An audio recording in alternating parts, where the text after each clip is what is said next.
Hello, everyone, and welcome to another thrilling episode of Forsaken. I am your humble, benevolent, and also justifiable God for these preceding evenings. With that in mind, we have a lovely God Killer, so please introduce yourself, God Killer.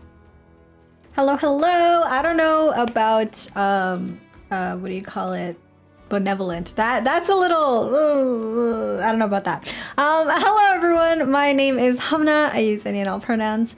And I am your resident god killer. Today I will be playing Omera, who uses they/they pronouns, and I have been unjustly imprisoned, and I will be making a big stink about that. It's over to you, Chris. The Imperium never makes mistakes, but with that in mind, I will be God for these preceding evenings. He, him for my pronouns. With all of that in mind, before we start, two things. First off, in case you missed it, the content warnings for this episode in particular is going to be fantasy violence, gore, blood, familial struggles, drug abuse, severe weather, romance, and references to sexual entanglements, monsters and monstrosities, depictions of experimentation, references to epidemics and diseases, trauma, imperialism, classism, depictions of war, and imprisonment. If any of these don't float your boat, there is a plethora of wonderful content out there for you to enjoy. You can also type !cast if you want to follow either your benevolent god or your god killer if you are wanting to follow us. You can see I'm starting off strong tonight. We're getting tension in here. But with that in mind, God Killer, are we ready for a new chapter? I'm ready to break out of this hellhole. You can try, but with that in mind, the camera, very blurry, begins to unblur itself. For the most part, we have found ourselves usually within this prison, which is dark and cavernous, wet, with little to no sunlight, but when the camera kind of unblurs itself, we do not see that. We see green. It is maybe dawn at this point, so that sort of pinkish hues mixed with reds fill the sky. And Tix forms on it, as it is Mali. Many years ago.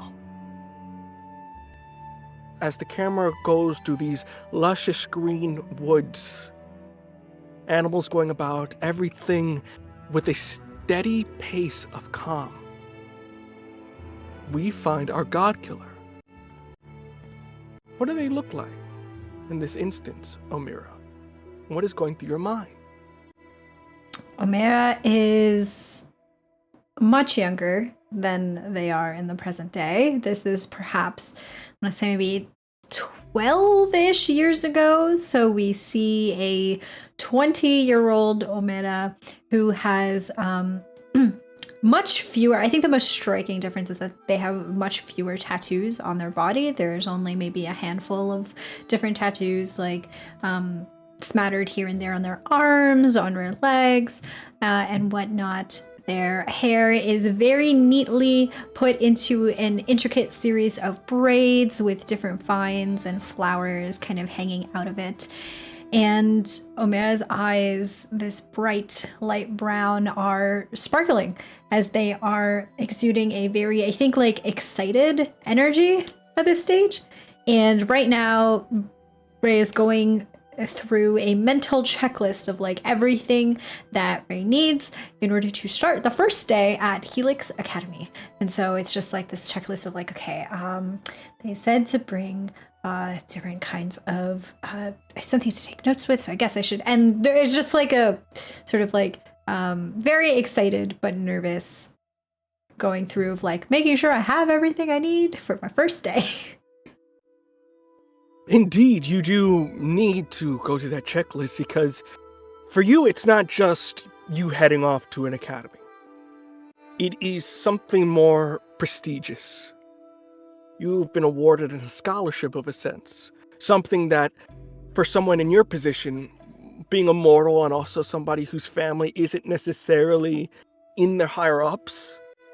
Your family's military, but that's not necessarily upper class. You just serve like everyone else does. But you have been awarded something very special, and with that, it demands perfection. It's at your parents' behest, but nevertheless, it's still anxious. It's still a little anxious. But in the forest, it is a calm, it's peaceful, and you're able to tick off your box without necessarily having to panic. I think in this instance, as you are doing that, you do notice that something begins to sort of brushel, or sort of as something's moving in the sort of trees behind you, as it's just very, you can sort of hear the bristling of the twigs and whatnot. Omera crouches down, I think hikes up their clothes. They're still wearing that same poncho that you can see them wearing today. It seems like it has perhaps been made for them by somebody that they care about very much, but the sort of fabric of it that turns into leaves, they kind of like rustle up the leaves, kind of almost mimicking that sound, and pull it up and crouch down and observe the direction from which the sound is coming from, trying to keep themselves very still and keep their breathing even so that they don't startle whatever creature that might be in the woods. Yeah, you sort of have to just very carefully, but as you're kind of going through, you notice something that is peculiar, something strange, something unique. As you see what looks like to be kind of a white stag.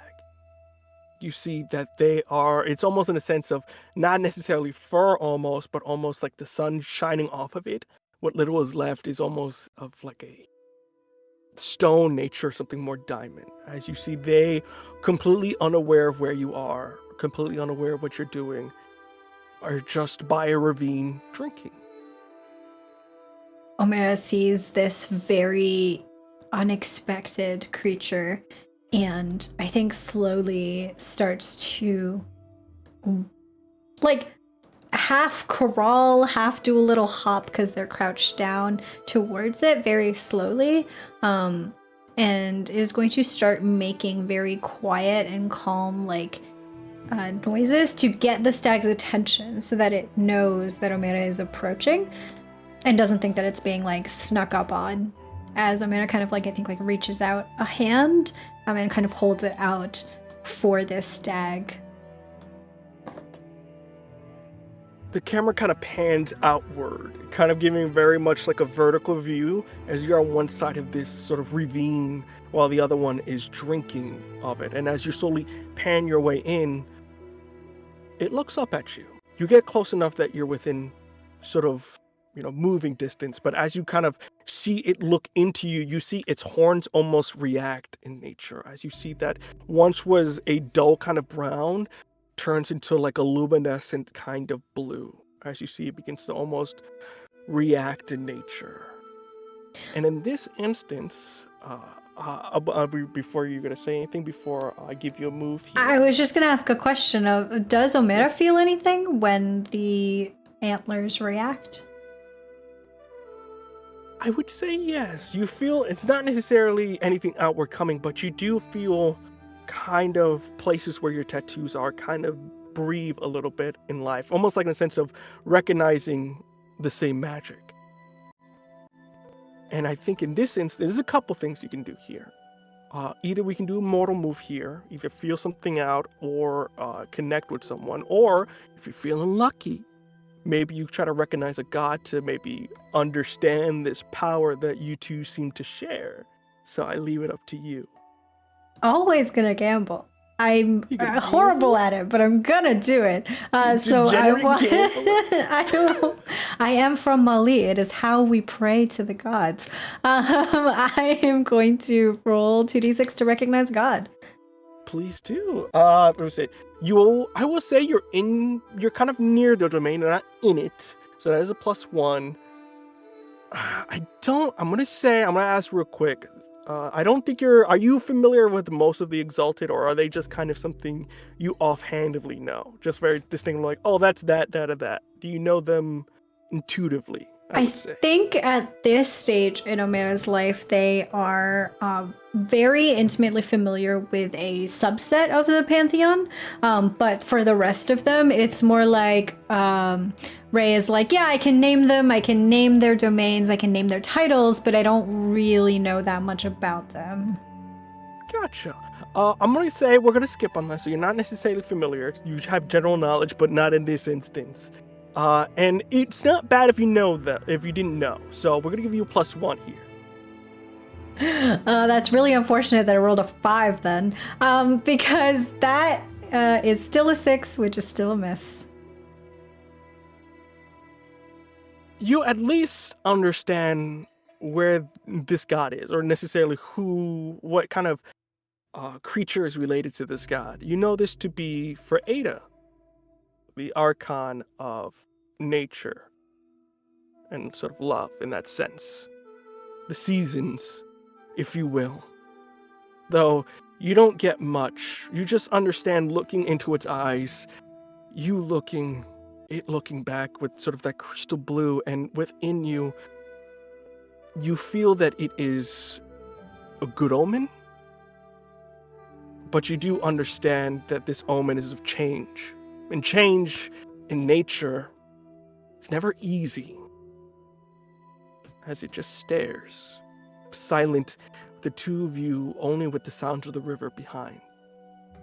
Omera gets closer, I think standing up at this point, seeing that the stag is reacting positively to Rem, and they seem to share some sort of divine connection. Omera stands up and slowly walks over to this stag, and very gently, and again slowly to allow the stag to understand what is happening, will put their hand and on the stag's head and will pet it, and will whisper under their breath a thank you to the guardian, to Ada, for keeping watch over them in this time, and for not necessarily warning, because warning implies that something bad is going to happen, but for giving this portent to them at this time. You can feel immediately the warmth under its neck. And you swear by the glint of your eye that along your arm where your tattoos aren't necessarily grown, that a stem begins to grow. And new flowers begin to just echelon into that sort of blossoming. Not full flowers yet, but in time, they will. And as you are kind of doing that, you hear from far back, Omera! Your brother Yakin is calling you. Omera is startled by the sound of their brother's voice, thinking that they were alone in the forest. And I think, like, pulls their hand back from the stag almost sharply as they hear the sound. They turn around, and before exiting the forest and going towards the brother's voice, Omera will take one last look back at the stag, will, I think, allow for himself a moment to feel that blooming that is occurring within them, that they can feel something changing, something growing. Allow themselves to sit in that feeling for a moment, and then we'll turn back and run towards their brother. You look back for a moment, you see it looks at you. And as you begin to turn your back, it immediately hops and begins to go into the depths of the woods. The last time you have ever seen a creature like this in your life. But continuing in on this memory, you find your brother currently waiting on the outside. You see he's trying to find you as he's like, these are the steps, and then and then he looks at you. You see he is also younger. His tattoos are a little bit more complete. They kind of stayed the same ever since as his are more like dragon scales rather than flowers on his person. And you can see that he's currently in still fresh cut military boy. You see he's kind of just with the parents, and you see he kind of pulls up. Hey, where did you go?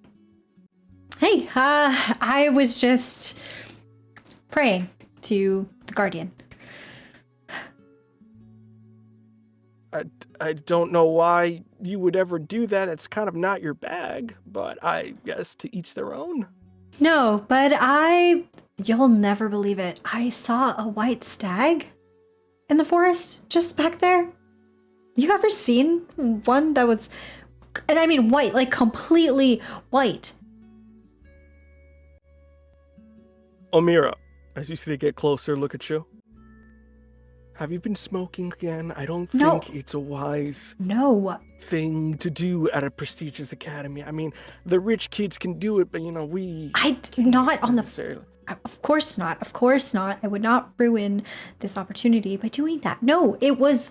I'm telling you. I mean, you're in the woods. You're saying you're seeing white stags. That's not something that kind of happens here. I mean, I know you believe in powers above, but I just don't think a white stag would come to this degenerate plate of all places. What do you mean believe in the powers above? They walk among us. The Archons are here. They're the government. Yeah, but that's for the, we have our own. Why would Ada come all the way out here to deal with us? Like, that makes no sense. They got their own thing to worry about. Ada's the Archon of nature. Seasons, and I mean, that's kind of everywhere, isn't it? But anyway, it's not important. Did you have something to tell me, or because I am running late? Yeah. We can walk and talk about, but cool. Talks about good first impressions, so. Yeah. Well, Mom and Dad had to go to the war front. I'll be joining them soon. They think they may have found out where the jaws of Johanna are, so maybe we can finally rid ourselves of those guys. But before, they said their best. They couldn't say goodbye to you. But as your sort of older brother, I felt that I needed to impart something on you. And you see he begins to kind of take the bag off of him, and you see he pulls out what looks like to be a training sword as he throws it to you. Oh, and Omera, I think, was not ready for that, was not expecting a sword to be thrown at them, and kind of like very clumsily catches it. Whoa, what is this for? I'm going to school, not to war. There's a lesson in this. As you see, he puts his bag off to the side, he stretches a bit. As you see, he kind of, the sword itself is a little bit more of a traditional kind of maybe you two-hand or more you swing hard with it, but the way he kind of wields it is a little bit more of a finesse or grace to it. A little bit more of like a rapier in a sense. As you see, he puts his hand behind his back. Now, I want you to give me your best shot. You're kidding, right? I'm not kidding. As you see, he prepares, he draws a line in the sand. Okay, I'm gonna guess that there's a point to this, so sure, but remember, I'm running late, so this can't last long. And Omera will take the sword in both of their hands, and I think it's important to note that Omera has probably never wielded a sword before, at least not properly. Rey is not a fighter, is not a warrior, has never had any dreams or ambitions to be part of the army or anything like that. So this is very much not Rare, like, comfort zone at all. With that, as you kind of very awkwardly kind of just like try to follow suit, you see your footwork is clumsy. As you see, he begins to sort of go in here. In this instance, I'll leave it up to you. Do you want to, again, leave it up to kind of chance here? Or do we want to, more in a sense of, try to feel him out on the emotional level of what he's trying to teach you here? Do you want to actually try to beat him? Or are you trying to, like, what kind of mind game is he playing here?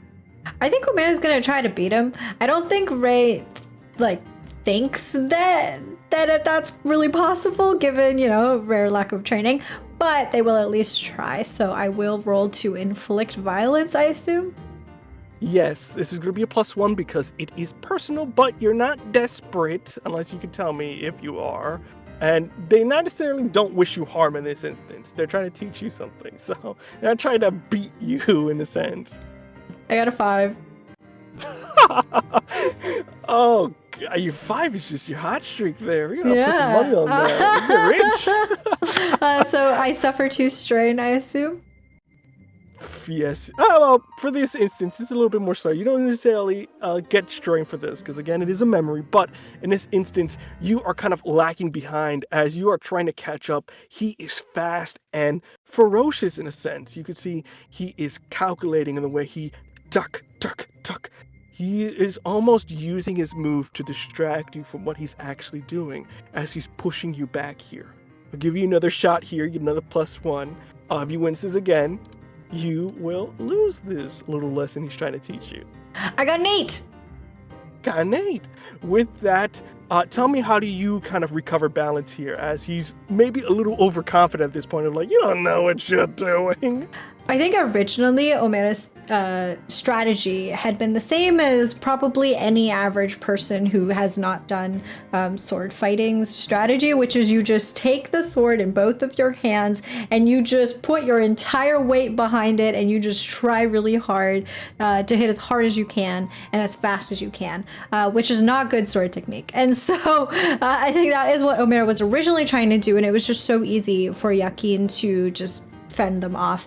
And I think eventually Omera started to notice that was the case, and so instead I think Omera kind of changed course at some point during the fight to, instead of being just kind of reckless power attacking, to be a little bit more strategic in the way that Rei is bringing their blade down. So there is a little bit more tact to the fight from Omera's side. It's still clumsy. It's still bad because they don't have any training.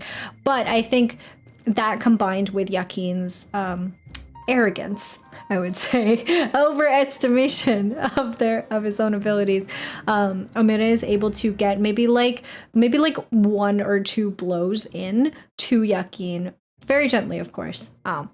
But I think maybe in vital places, around the stomach area. Fantastic. With that, you kind of very much poke, and she goes, ooh. See, I knew you knew something. All right. You see he begins to circle around.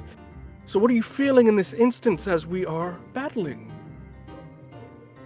I am confused, first and foremost, dear brother, about why you have suddenly decided to make me attack me in the middle of me on my way to school. But other than that, I'm intrigued, honestly. Excited might be putting too fine a point on it, but I'm learning. You see, kind of still circling you, gotta go, this is what you're learning. This is the world. It can be confusing, dangerous, as you see he flourishes his blade, but also curious place. Let us see what you do with this. This is going to be kind of the last move here to determine who wins. So you can give me another one here. Give me one last one. See who wins. I got a 9. Let's fucking go. How do you defeat your brother here? You put him in as very much like that, when there's sort of that duel, you put him in that sort of, yield state. But how do you put him in this yield? Omera cheats. They trip Yakin as he's coming in for that last blow. With that, as he just lands into what looks like to be a mud pile, and he goes, oh my god. And with that, you have sword on neck. And I think smiling, this big toothy shit-eating grin, Omera goes, come on, all of that training and what? You get bested by a schoolyard tactic? Oh yeah, very clever. Huh, so here's the important part. You got me in a kill zone. What do you do now? As you changes from his sort of happy-go-lucky to something of a little bit more of a serious tone as he looks you in the eyes. I just try to kill you, and now you have the upper hand. What do you do? And Omera stumbles mentally at this sudden shift in tone from their brother, and with knitted brows, the blade still pointed right at Yakin's neck. Well, why did you try to kill me? Does it matter? I try to kill you. I should be all the answers you need to make a qualified decision, is it not? Well, I mean, people do things for all kinds of reasons. I mean, what if I did something really terrible to you? What if I killed your father? Or, what if there could be a lot of reasons. Don't really think that... The question is kind of a big one, don't you think? It is. As you see, he kind of begins to get up. The world is a cruel and dangerous place, Omera. But, from what I've seen, you understand the lesson which I'm trying to teach you. What's that exactly? You see, he puts his sword away, kind of gestures for his sword back, extending his arm. Mali used to have a group of people. Gear Knights, very... almost a representation of our people's valor, in a sense. And there is a lesson that I learned from someone who was very near and dear to my heart. Kindness carries us, and in the end, kindness protects us. The world is a cruel and dangerous place, Omera, and you are going to a place where people like us aren't exactly welcomed. And it's very much, even though you are in your 20s, you see he still tries to explain that idea of you being in a lower caste or class to you without saying it out loud. And kind of reminds you of just, you're going to a place where they look down on people like us. So I just want you to know you're going to probably feel things that you necessarily haven't felt before. And they're very valid feelings, but I don't want you to lose yourself there. I've known a great many people that go in as one person and come out differently. It's the academy. I can't imagine that it could be that traumatizing of a place to be in. Is there something that you know that I don't? It's just, I hear things, and I've had friends who have pursued science which is questionable, even to the gods. As he kind of gestures to one of the old statues that are there. You'll be tempted in a world outside of our own, and I just want you to remember this lesson so that when it gets dark, or when you're feeling alone, and when one of us can't get out there, that you have something to hold yourself to. Okay. Yeah. Oh, okay. Thanks for that. I honestly think that I'll be fine. I'm just going to learn how to heal people. That's pretty much it. You see there's a smile on his face as he packs it up. Do you have everything you need? Pretty sure, yeah. I went through that list like 20 times in my head, so... All right. You have... Oh! I did forget one thing. And what? Omera is going to go in to give Yakin a hug. He very much is kind of like, you see very confirmed, sort of like, oh crap, what did I forget? Tuition, did I forget something? And then immediately the hug disarms him as he kind of is very much awkwardly out and then goes in for the embrace. And he kind of, don't lose yourself out there, all right? And remember, if no shame, if you want to come back, we'll always be here for you. Can always count on you, big brother. He hugs you. You hear in distance, train is coming. Crap! Okay, I really am running late. You can take my horse. Okay, yeah. I'll have somebody send it back to you. Yeah. Oh, you see, he's very much in that. They grow up so fast. Good luck out there. Give him hell. I mean, ideally, I'm gonna keep them from. Yeah, no, sure. It's a metaphor. Just go. And Omera will get onto the horse and is going to very quickly ride off towards the train. Their hair and all of the vines and flowers in it kind of blowing behind them, whipping around as they go.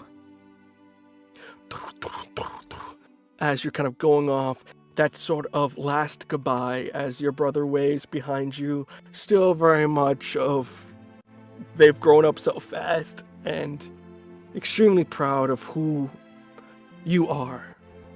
And as that smile of your face, the wind in your hair, the sort of possibility that anything is possible for you, you even beat your own brother, a veteran, it slowly begins to dilate, in a sense, as it fades. And you slowly begin to wake up, back in your cell. It's been a month since William has died. And as a cruel joke, Bass did leave a smear on the wall of William's blood that has not been cleaned. It's dried and at this point is part of the interior. As you are there waking up. How are you feeling today, Omera? Tired. Omera has been tired for a month now. They were part of a group of people that they tried at first to clean up that stain on the wall, but the guards wouldn't let them. And so instead, I think the compromise that they came to was that around the stain on the ground, just below it, Omera and the others have set up an almost shrine, kind of, a vigil to William to honor him and his death. And Omera is one of the people that is tasked with taking care of that. And the weight of that memory still sits on Omera's shoulders. Ray wakes up feeling like Ray hadn't slept at all, really. Got hit by a train, if anything, in her sleep. Because every time that they go to sleep, they dream about William. And they dream about the kid, Aiden, and the flags and the soldiers and everything. And it's not even their memories, but it's still sunk into them somehow. It is almost like you can hear still that sort of slice of the throat. It is very much a distinct sound that I don't think you're going to soon forget.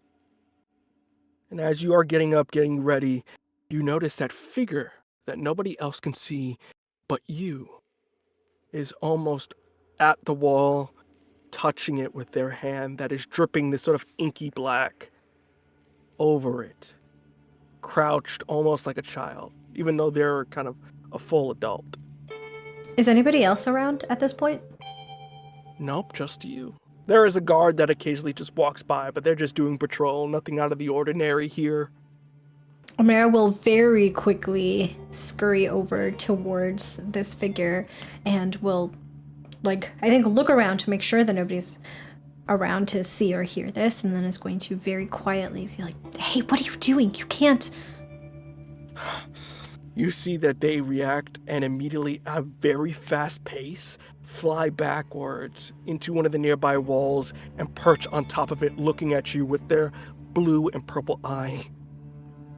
I can feel that pain. I'm sorry. What are you doing here exactly? And even though Omera probably doesn't need to, Ray is whispering this entire time. I don't understand what we are. As you see, they get down and sort of very much half light, half shadow. I think at this moment, as they appear, you see them a little bit more fully. You see that their skin itself is almost entirely purple. As you see, they have this sort of wraith-like energy coming off of it, almost like a ghost, as the energy waves about, almost like they're kind of maybe not here, but are here, that in-between. You see they have almost like angelic-like wings that are purple as well, but the bottom of it almost like the opacity is kind of lowered. It's very much translucent more you go down, and you notice the scar that is along their sort of face that goes in the center and a burn on their right side, as they have sort of these black tattoos that are written in almost a runic language that even you don't know off the top of your head, as their hair is messy. I don't know why I feel a connection to you, and it is concerning and confusing ever since you came to where I lived. I can't go back. I seem to be stuck here with you. In a almost mirror image of that memory of Omera and the white stag in the forest, I think we see this figure, this winged figure on one side of the room and Omera on the other side. And Omera, once again, picks up their clothes, whatever prison uniform that they've been given, and then crouches down and starts to slowly approach. This is a question for the GM. Do I also feel this connection that this figure is talking about? Or does this feel more one-sided? It is connection, and what really hones it in is that your movements, they mimic it perfectly. Kind of the same way you crouch up. It is almost like they're copying you in a sense at the moment, as you can see that they are, whether if they're doing it on purpose or something instinctual, they are mimicking you at some points in your movements and mannerisms. There's something here that even you don't necessarily understand at this moment. Is there any way for me in this moment, as we are sort of feeling out this strange connection that we have, can I use that moment to feel them out in some way, to figure out, like, I guess trying to think about like what information am I looking for? Specifically, I want to figure out, like, I guess the best answer would be like, who exactly is this person? But I don't think I'm gonna get that answer. But like whatever closest answer I can get to like who is this and like what's their deal. Yeah, so in terms of, I'm going to guess that's kind of, the clarity I'm going to give you is what's that sort of dark, maybe unnerving thing at the bottom of it. What immediately clicks in your head is that you saw this person right after you killed Johanna. You've never seen this person before in your life. You've never heard their voice before in your life. So this is something that's concerning, that this person came right after you killed Johanna, and where you were was the Gravelands. A place where was very notorious for being with Oblivion's corruption and whatnot. Whatever this being is, it is old. It is connected to you in some way. And I think the most concerning part is that it's part of oblivion, which from the context you have given your whole life is that oblivion sucks. It is something that eventually corrupts you, and you kind of become a servant to this higher power. Okay, I have two questions, if that's okay, before I answer Yeah. the other half of this question, the other half of this move. One, is there any like lore or legend or tale that talks about what happens when a god dies? Or is that something that's like never, ever, ever, ever, ever happened to the point where like we don't even have stories for that? I will say for that, there is no stories that are public. Okay. You do not, there is no, even at your time in the academy, you're given access to texts, but there was still a restricted section. Okay. So from your general knowledge with archer education, you don't know. Okay. There's gotta be a legend about something, because the world is old. Mm-hmm. At some point, something had to happen. But from what you're thinking and where you are and the resources you have, you don't know. Okay, fair. And then the second question I had before I finish the move is, does it feel like, based off of this connection that we have, does it feel like this person is being controlled by like a bigger entity like Oblivion? Like, does it feel like they're being controlled by Oblivion right now? No.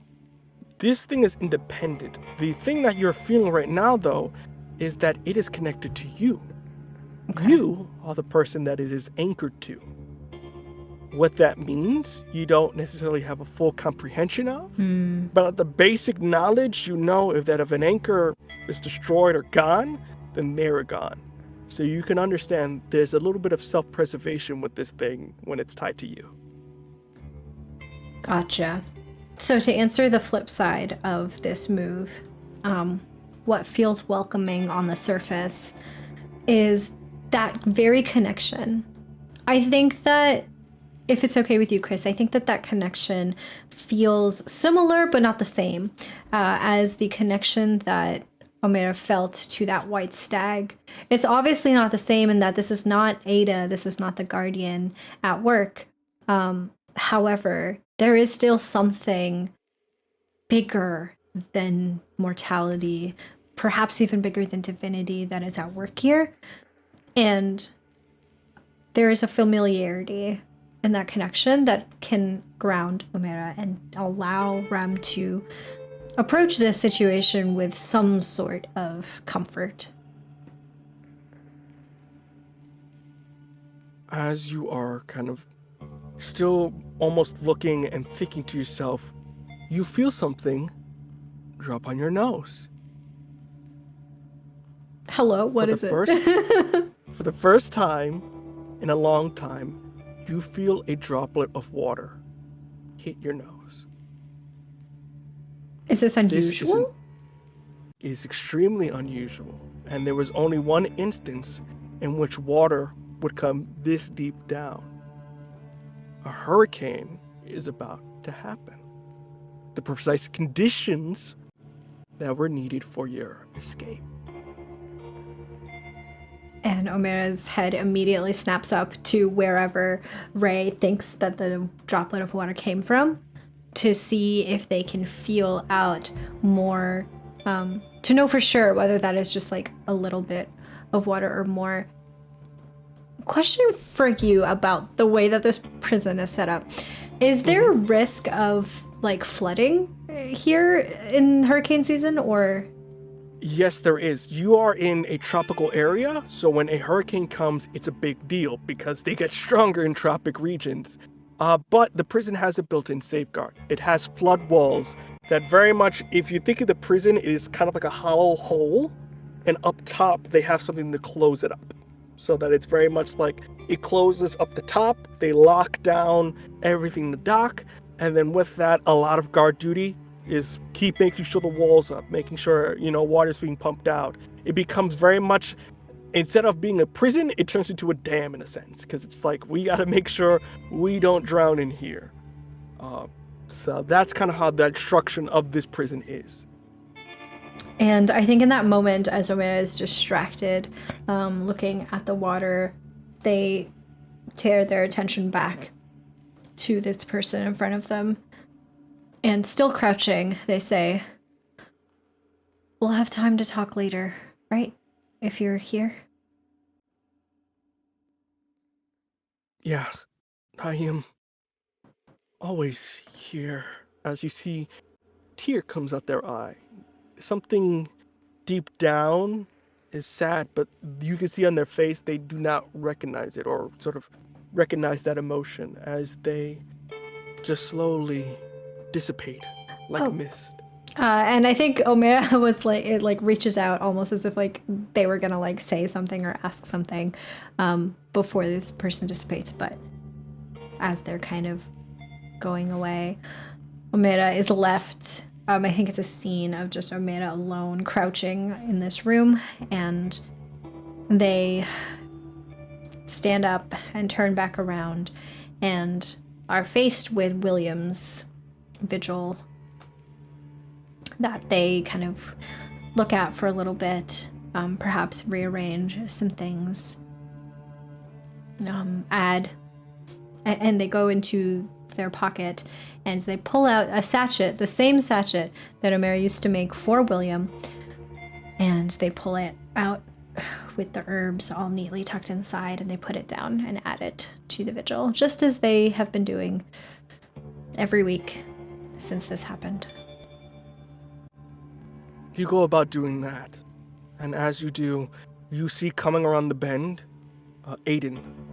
You see that they are still the same as before, and kind of pulling up, going, "Hey, we got a meeting downstairs, come on." Omera nods. "Got it. I'll be right down." You see, okay. Knocks on the sort of wood there and gives you your time. And after spending a couple of moments alone with William's vigil, Omera will head down to the group for this meeting. And as you're kind of going off, I think that idea, the one that you don't want to think about but is still in the back of your mind, is that if you do not succeed on this, you may be the one with the vigil soon. As you go down the stairs. With it, you see you are meeting right now in sort of working hours. Luckily, there's a bit of a break that they were able to pay off.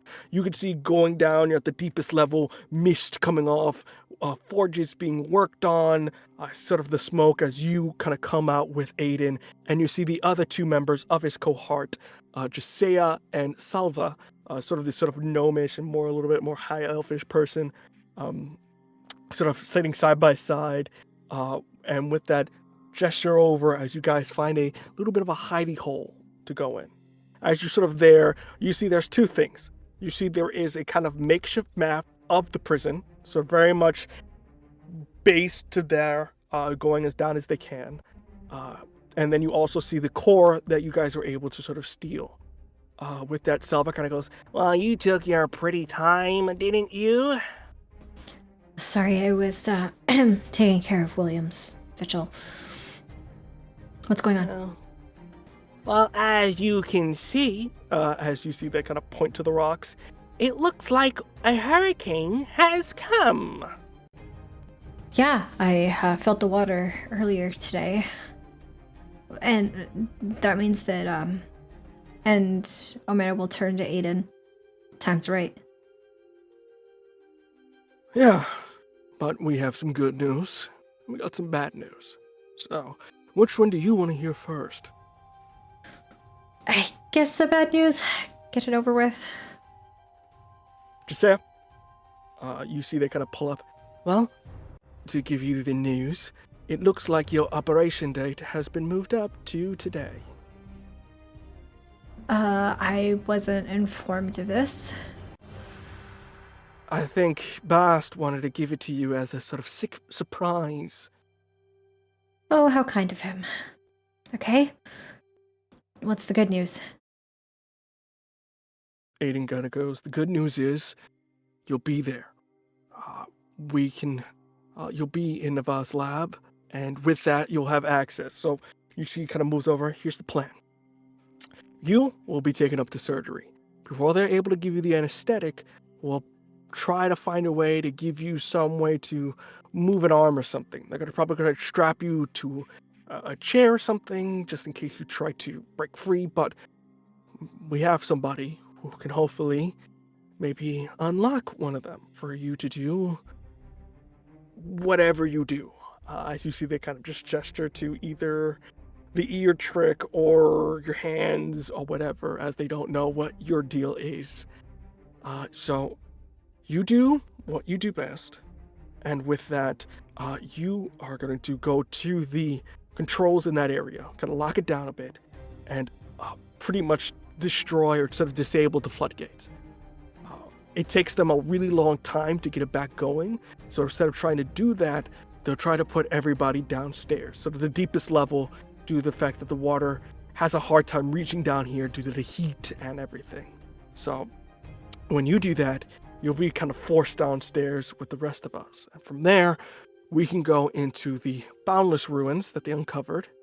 And with Salva and the core, they'll work on it. They'll reboot up the golem that was down there.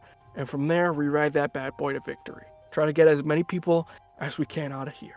Once that happens, we get to the top, we take as many ships as we can, and we try to bolt out of here. There's going to be some casualties due to the fact that we don't really have a plan for Vortex out there. As you see, there's sort of a map of what looks like to be a mechanical kind of like Kraken out there. So it's really whoever can get out of here and putting as many obstacles out there for them to try to catch. Okay. That's kind of the plan. That sounds good. Just one minor hiccup. If they are planning on doing surgery on me, other people will be in the room. How can I slip out and do stuff? I mean, you don't have anything? I don't know. Can you go invisible? Can you... I'm not like a magician. You see that she said, it says the person that impaled the warden. Okay, that I don't fully understand. It's okay. Yeah, no, I can't do that. And if I did, I'm pretty sure that they would freak out. That's okay. I'm sure that I will be able to figure out a reason to get them to leave the room at some point during it. I guess... And Omera will rifle through rare things and will pull out, I think, this bag that they had been keeping all of the shards in. So like those shavings, those scrapings that Nava had been taking from their body before. And is going to hand that over to Aiden. This has extra pieces of, and they will point towards their own heart. I'm not really exactly sure how it interacts with you, but it seems like it does. Maybe it'll come in handy. I think when you pull that out, you see Jasea gives immediately, their attention shifts from you to Aiden, as it shifts from something of a sort of concerning nature to something more of like, don't you dare, very much, as he kind of goes, We'll do that as a backup plan just in case. Can I feel out what just happened here? Like, yes. Is there any way for me to get like do a vibe check of like, what's up with that? You, bro, for what do you want to answer here in terms of? I think this is gonna be. A feel out. I think you have to feel someone out because it's kind of very much that instance there. Yeah. So what do you want to answer here? Can you tell me what feels dark or unnerving? I think what you see here, you present the bottle and you see his arm immediately begins to shake.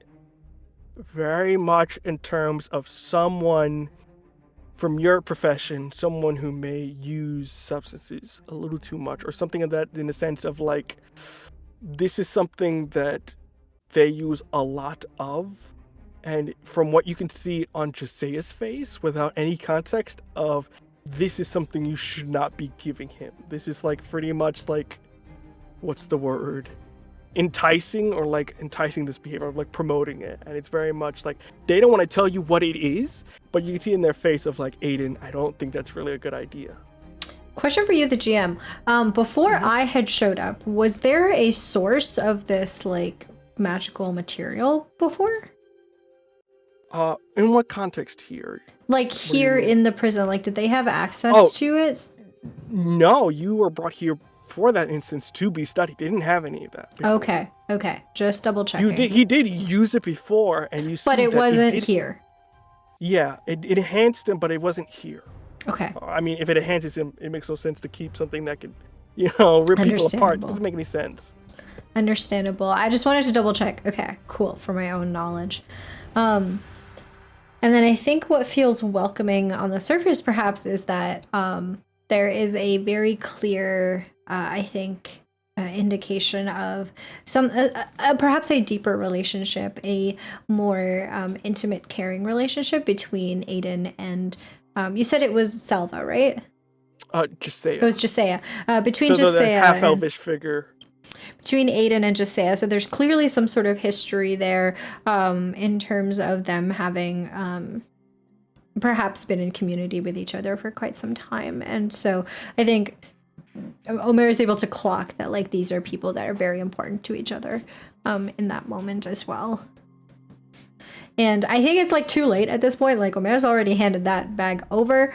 They can't do anything about that, and they're not going to interfere. Aiden is an individual who can make his own decisions, and so Omera is going to just kind of like note these things that Ray notices and ask, okay, is there any way that we can guarantee perhaps that more people from here are able to escape? It seems just a little irresponsible to open the floodgates, literally, and not be able to ensure some sort of plan for everyone else. I mean, obviously we can't just tell everybody about what we're doing and let them plan for themselves, but... You see Salva kind of thinking about it, looking over to Aiden.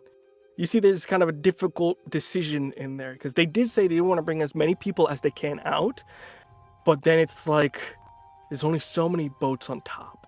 You remember there are a number of boats here, and there's a lot of prisoners here, and you can see they kind of look beyond each other. You see Aiden gives very much a leadership nod of Salva kind of going, well, if we want to get as many people as we want out of here, you could activate the ladder system. There's multiple levels, but in order to get down in case of emergencies, they have fire escapes of a nature. You could activate it. They'll most likely think it's a malfunction because of, stuff is going on. So we can at least provide a ladder, and then once the golem is up and running, we'll probably have most of the guard's attention, which prisoners who are not capable of combat can go about and try that stuff there. So if you want to do that, it's going to be up to you again. But again, time is of the matter. We don't know if you'll be able to figure out how to do that. We don't know. We just know it's a system they've used before. Okay. That's good for me to know, though. I can try my very best when I'm up there in Nava's office to figure out how they make that system happen. And hopefully we can have as many people out as possible. You see they kind of look at each other. So we understand the plan. Yep. Should I know who I'm waiting for, expecting to free me when I'm in the office? You won't see them. They are kind of the prep team, so they're just bringing in everything, but they'll meet us on land. They'll provide us with a place where we can stay underground and sort of get our bearings once we get to the sort of main island. So, okay. Their friend. You'll know. Okay. Sounds good. And you see everybody kind of going, you see Aiden kind of go, guys, can you give me a second with God Killer over here? You see the two of them very curious. How do you feel about him calling you God Killer? Yeah, Omera. How does that feel? Is that a good minute in between? Omera just like bristles, I think, at that because they're not used to it yet. I mean, I know that is what Ray is in prison for, and that is what Ray has been called for months now at this point by, people like Bast and the guards and whatnot. But I don't think that they've gotten used to it. And they, even though they've been coming to new revelations, let's call it, about the Empire and about the Archons and how they behave, there is still a remnant of the, God-fearing Omera that remains. It's difficult to just let go of all of that in the matter of months. And so I think it's kind of a little bit of both. It's complicated, where Omera understands that in some cases this is a term that is not necessarily used pejoratively, but it still feels a little strange to them. It feels a little blasphemous to them sometimes, even. Yeah, you can understand. It's very much like, it is a name that's very much like a military nickname. It's kind of like you may get a nickname depending on what you do. And in your instance, you kill a god, so the easy part is God Killer. It's up to you as time goes on whether that's something you want to keep or going on. But as they kind of give you guys the room, you see Aiden gets close, not too much, but kind of a little bit more personal, and goes, I didn't want to talk about the other thing in front of the other two. And you see they kind of go, well, what about Bast? What are you going to do? Because last time you fought him, you left him alive, which isn't a good thing. Well, you have to understand that is a big decision that is in my hands. And you have to understand you're the only person that can kill a god. No one here can do that. I got close and I couldn't finish the job. Does it have to end in death? Do you think he's gonna give you a choice? He's a madman. Do you not remember what he did to your friend, as in your head you can hear just the slicing of throat again as William bled out in the back of your mind? Trust me, I haven't been able to forget it. Then you're gonna do what you need to do, right? I don't want to put pressure on you, but if we can't take care of Bast, he will cave us all in with those fucking wings. I'll try. That's all I can really promise, is that I'll try. Omera, I'm gonna need a little bit more than a try, because you can try to save people, but they can still die. So I don't want to be a thorn in your side, but I really need to know that when it comes down to it, you're not gonna let the bastard live.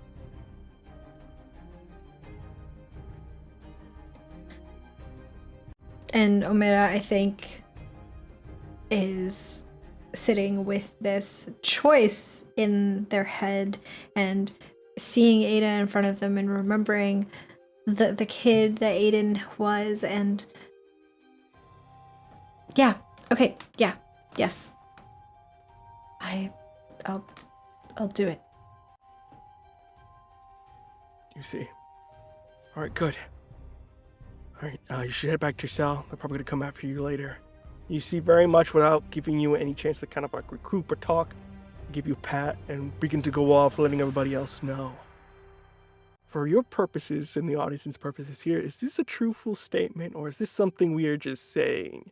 It is just something that Omera said to get Aiden off of Rare back. Ray is not sure what they're going to do. That was the truth, was that they don't know what the right thing to do here is.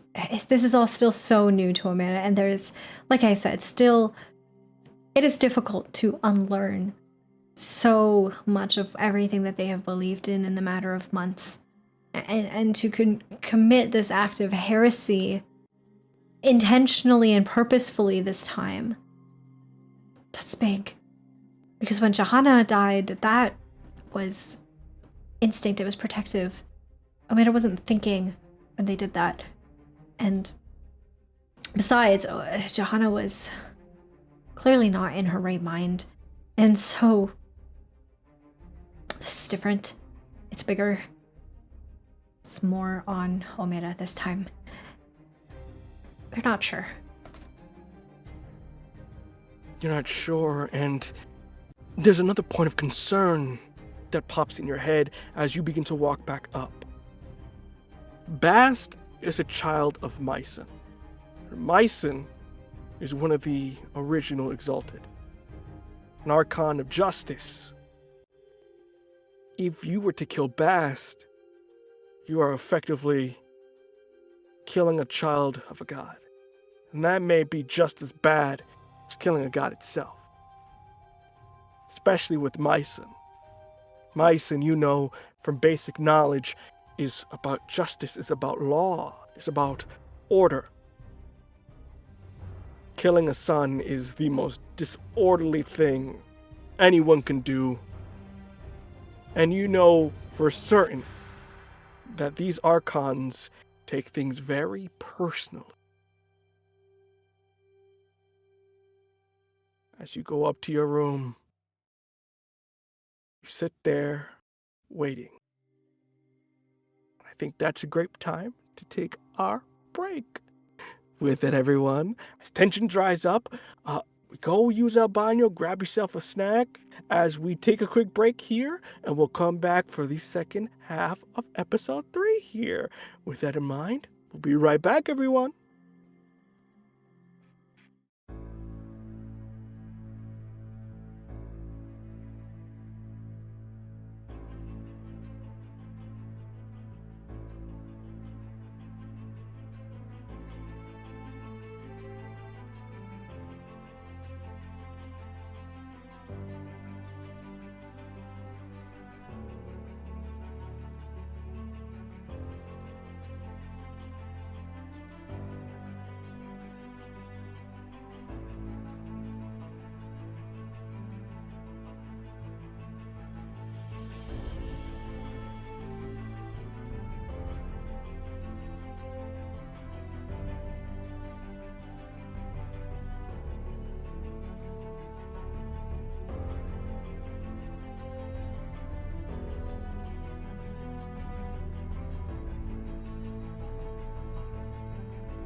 Hello, everyone, and welcome back.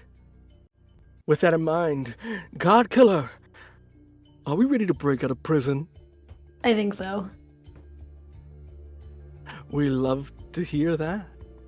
With that, we cut right back. A couple hours have passed. Most of the work shift is done. It's kind of more resting, a little R&R hours for the prison, very much like your time. And as you are waiting there, you hear them. They are walking. It seems to be maybe like a squad, so about 4 of the guards. And in front is Bast. Bast got a little banged up. And he got banged out by an individual of divine powers, so his scars are still healing. But what you notice is that he now has to wear an eye patch after he was pierced. And sadly, they could not recover the eye. With that, you see that in place of it, it's still kind of healing, but you do know that in the vainest fashion that this asshat is, he does wear a jewel in the eye instead of like a fake one, something of a little bit more of a richer status to show off. As you hear him kind of go, well, Omera, it is your lucky day. And why exactly is that? Well, it looks like your service to the Empire, your surgery, in a sense, is now going to be today. Today? That wasn't supposed to happen for quite some time. Why has it been moved up? You got friends in higher places. They want to see you home with someone by the fire. The woods, right? Because you lived with the witches and whatnot, if I'm not mistaken. Yes, that's correct. Well, after you get a little surgery, we take that stone right off of you. You can go back to that little fire with your brother and maybe the little rabbits that are there. Sadly, William won't be joining you, but that shouldn't matter. He wasn't your friend or anything, unless you were more than friends, huh? And Omera is, I think, unable to give a response because they know that anything that they say or do in this moment will be untoward and will just make the situation worse. So they just kind of take a deep breath and take a moment. What time is the surgery? Well, it's now. Please, join me. I'll escort you myself. I always like to see my prisoners go off and become refined citizens in the world. You know what I mean? Does that happen often? Only for the ones that take eyes. As you see, he touches the eye. You can just hear the tink tink. Genuine question. Does it happen often that people leave the prison? It depends. For the most part, you leave in a body bag. You do know that you were a medic. Anyone they couldn't save or didn't have the medicine for, they just straight up shot. They were just like, not worth our time and resources. Boop! Throw the body out. And just like, just say he died on the operating table. You don't know if anybody really leaves here. But then again, it's a secretive place. They wouldn't necessarily tell everybody here, hey, so-and-so got out of here, because in case that person ever got out, now they know that that person's out. So it's very much closed system. People do not walk about, but you don't know it's because if they're dead, exiled, or something worse, or if they just left. Oh, okay. So when people sort of like stop showing up, it's kind of like mystery what happened to them. You don't know. Sometimes it's very direct because, a medic may be like, yeah, he died on the table, but for the most part, it's very ominous. Okay. And also keeps everybody in line. It's just like, you don't know why you're going up. Could be a good thing, could be a bad thing, or something in between. Okay. Yeah, Omera is going to follow Bast with as little to say or do as possible because they know that they can't make the situation worse. They need this opportunity to help everyone else escape. So they're just going to grit their teeth and bear with Bast's terrible, awful comments. Righto, witch, please follow me. He goes about giving comments and jabs. And as you kind of begin to go upwards, you see Aiden gives you a nod from below. Just like, you know what the plan is. Kind of going up the elevator, you hear kind of the last words Bass says. It's like, you know, if I'm ever in Malay, would you extend me the courtesy of a bit of a, you know, I heard that hospitality is your people's thing. Will you extend me such a hospitality? I would love to meet your brother. Maybe parents? Oh, well, you know, as is custom in Mali, we gamble to venerate the gods, so wouldn't it be far more fun to gamble for your accommodations? I love a good gamble. You want to know a secret? What's that? Gods never lose. Noted. You see the door. All right, this is your stop, Omera. It was lovely seeing you, and may it be me, the first person to say, we hope you have a refined citizenship from now on out. No more killing gods now, or friends or family. Please, stay out of trouble. I wouldn't even know how to do any of that, so no need to worry about me. Sweet dreams. As you see, he menacingly very closes the elevator as it begins to go down. With that, you begin to enter into the lab, and you can see it's been very much makeshift in a sense. You can see that it has been reconstructed for very much like a surgery, sort of like that main table in the room. You can see that Navas here with a number of other individuals, very much mask on, so you can't really tell, you know, who's who or whatnot. Nothing out of the ordinary. You see that they have a number of herbs on the left side of the table that are maybe anesthetics or maybe something to help the surgery. For specific, you know that they are trying to take out the shard that's embedded in your chest. Pretty much to just cut a hole, take it out, patch it up is what they said they're gonna do. Though you read a little bit of correspondence before and know that this surgery will kill you because it's kind of connected to you. You rip it out, you die. And as you're kind of going about seeing the tables, you do notice that mysterious figure that is always watching is sort of perched up, looking down, almost observing what you may not do. As you see Nava kind of pull up. Ah, Omera, it is a pleasure to see you once more. As you can see, I have brought a number of professionals to help with this procedure. They do not want to risk the life of our most important patient here. Do you have any questions for me or my staff, in case you have them, before we put you under? Yes, how long is this expected to take?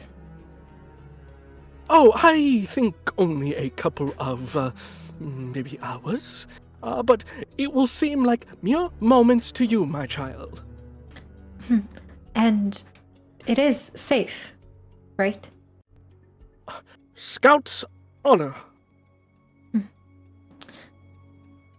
Then I suppose the only question I really have is, who is here? I mean, it doesn't really do to poke around in someone else's body without introducing yourself. Oh, yes. They kind of go introducing. Is there any specific information you want to get from this, or are you just doing something to buy time here?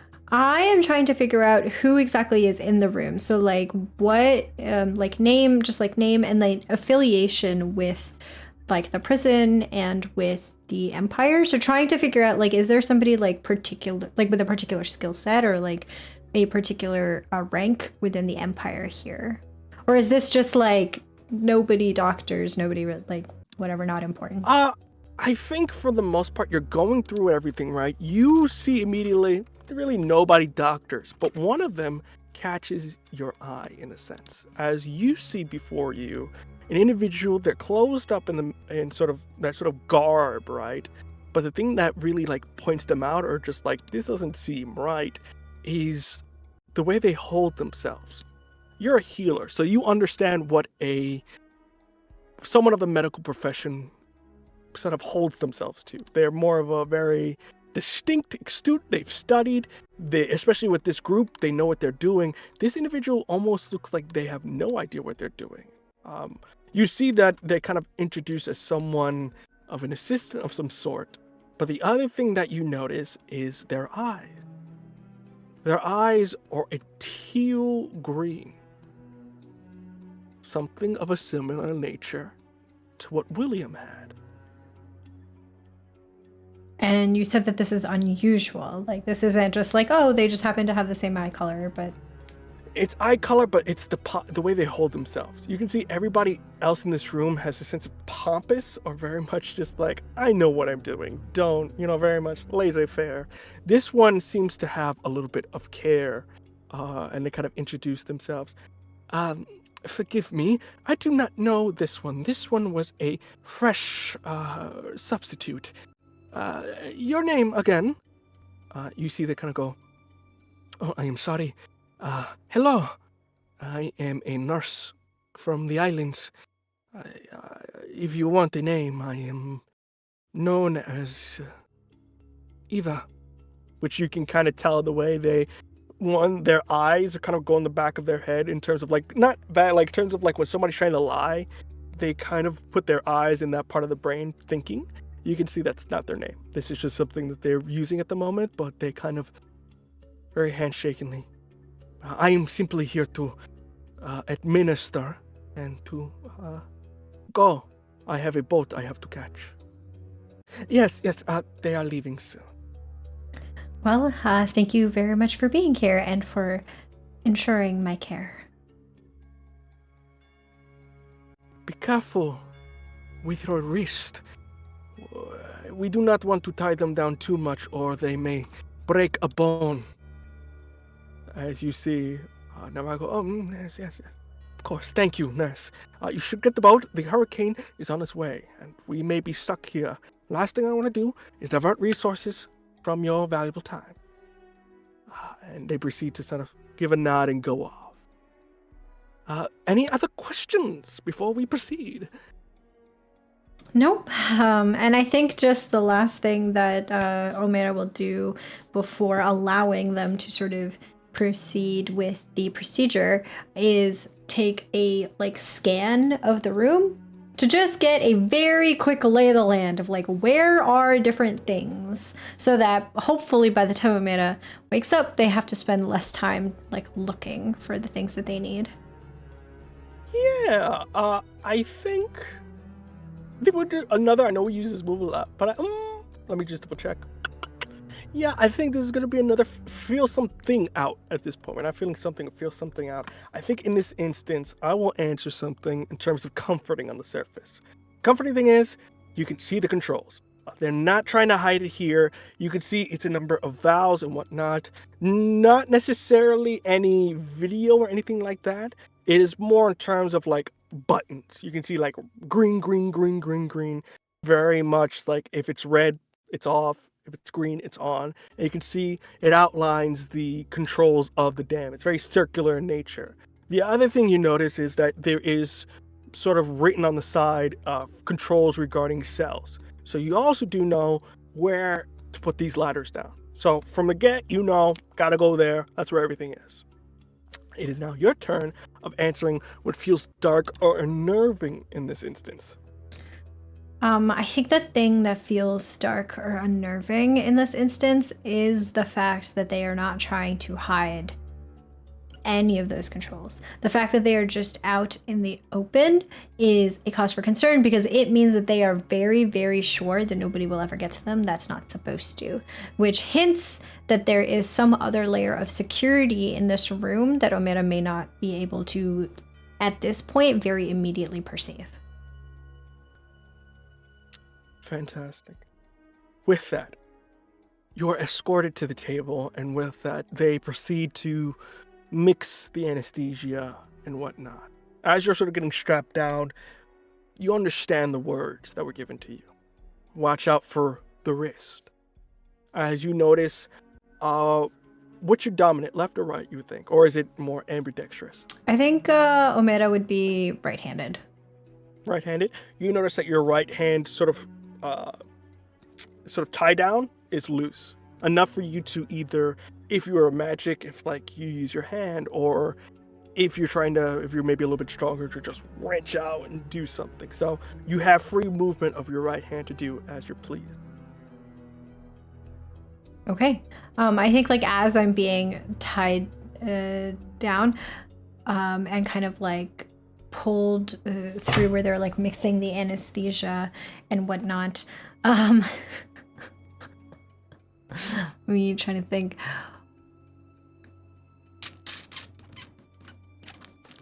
I'm trying to debate whether or not to do something very stupid. Oh, come on, we love stupid stuff here. Come on, you couldn't Okay. replace something gamble. All right. Let's do it. Okay, so I think that Omera doesn't like do anything to like slip out or anything immediately, but rather when the doctor or nurse that comes to Omera with the anesthetic to like inject them with it, I think at that point Omera feels something kind of stirring within them, and their intention is to pull out these the thorny vines from their arm, specifically the one that's loose. And I think though that is their intention, I think what actually happens is that I think Omera's kind of nervousness and there perhaps a little bit of desperation to make sure that this works and goes off, there is a like sound of cracking bone almost as Omera's back like bursts open with these two wings that come bristling out from behind them. And I think it's timed very specifically so that it's like just moments before the anesthetic hits. So to make it look as if the proximity of the anesthesia to Omera's body is what caused this to happen. And I think this might be tempting fate. I don't know. You decide. Your question here, are you doing this of like, oh no, wings, or are you just very much just like breakout time? No, I'm trying to make it seem like Omera's body is having a reaction to the anesthesia. I'm going to say tempting fate would be the thing here.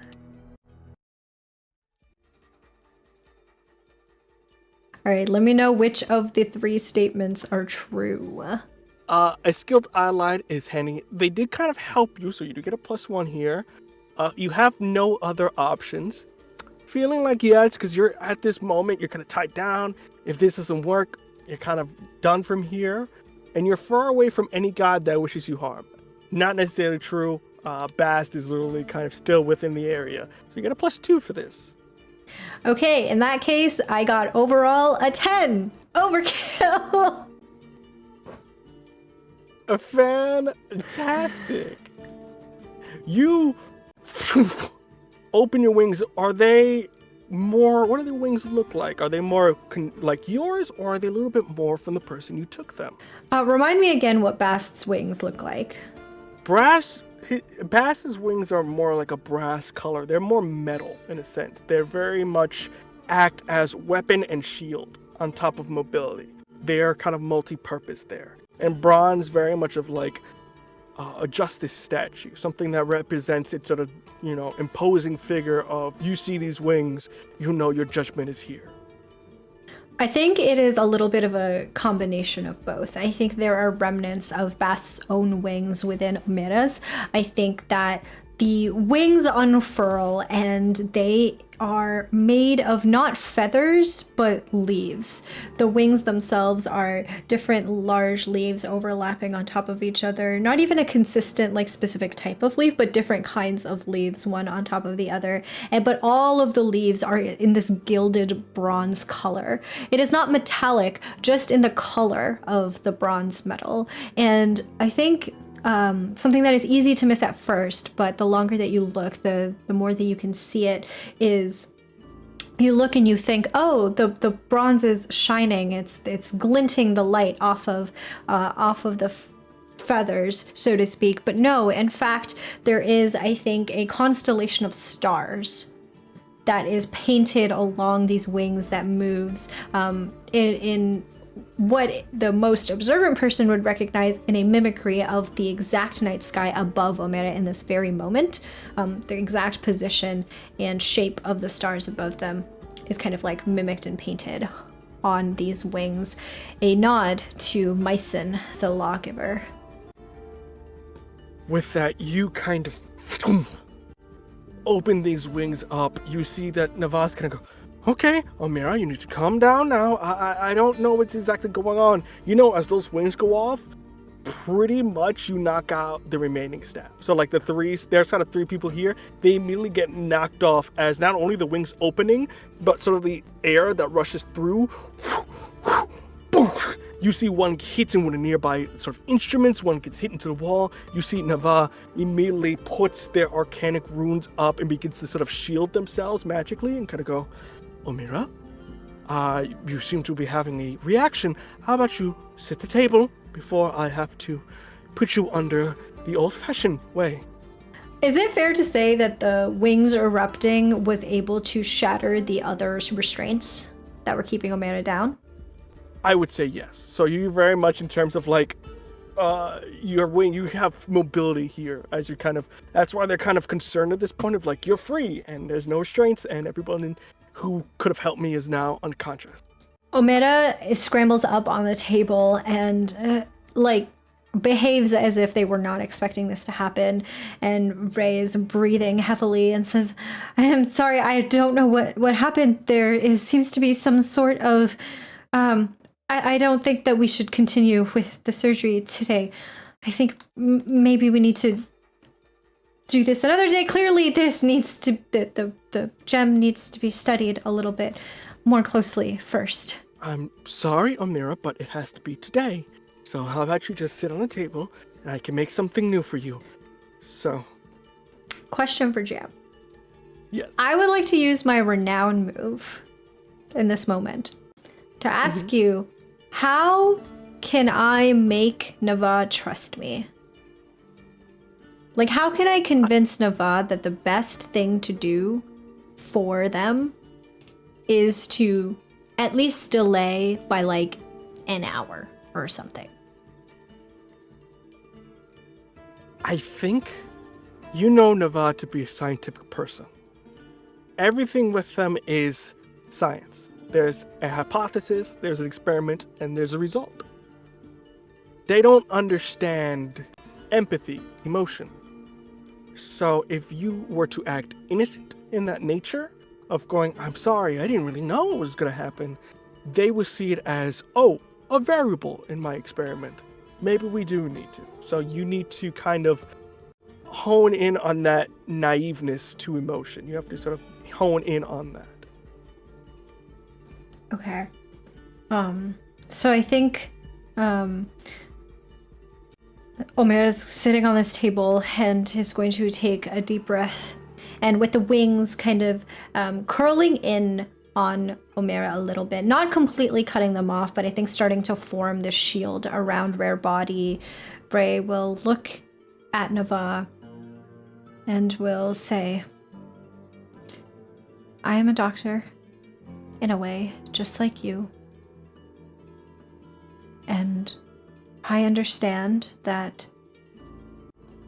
you feel that this is necessary right now, but in order to achieve what it is that you are trying to achieve, I worry, Nava, that this gem may hurt you in the process. Should we not know first what the risks are, not just to me, but to the person conducting the operation before we continue?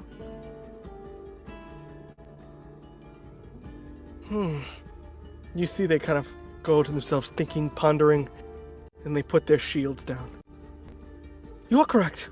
Once again, I must take notes. Excuse me. They should be fine at the moment, but I must report my findings right quick. if you would be so kind and to alert the guards of this misfortune, and I will get back and reschedule your surgery for later on today. I will have to let those on top know of the progress, so I will be right back. Of course, please take your time. I will notify the guards. Thank you. You see they immediately kind of go off to the side, thinking, pondering, muttering under the breath, as you see they go off into what looks to be like a telecommunications room in a sense. They kind of go off to the side and begin to really like zone out. You have your chance here. The rest are unconscious.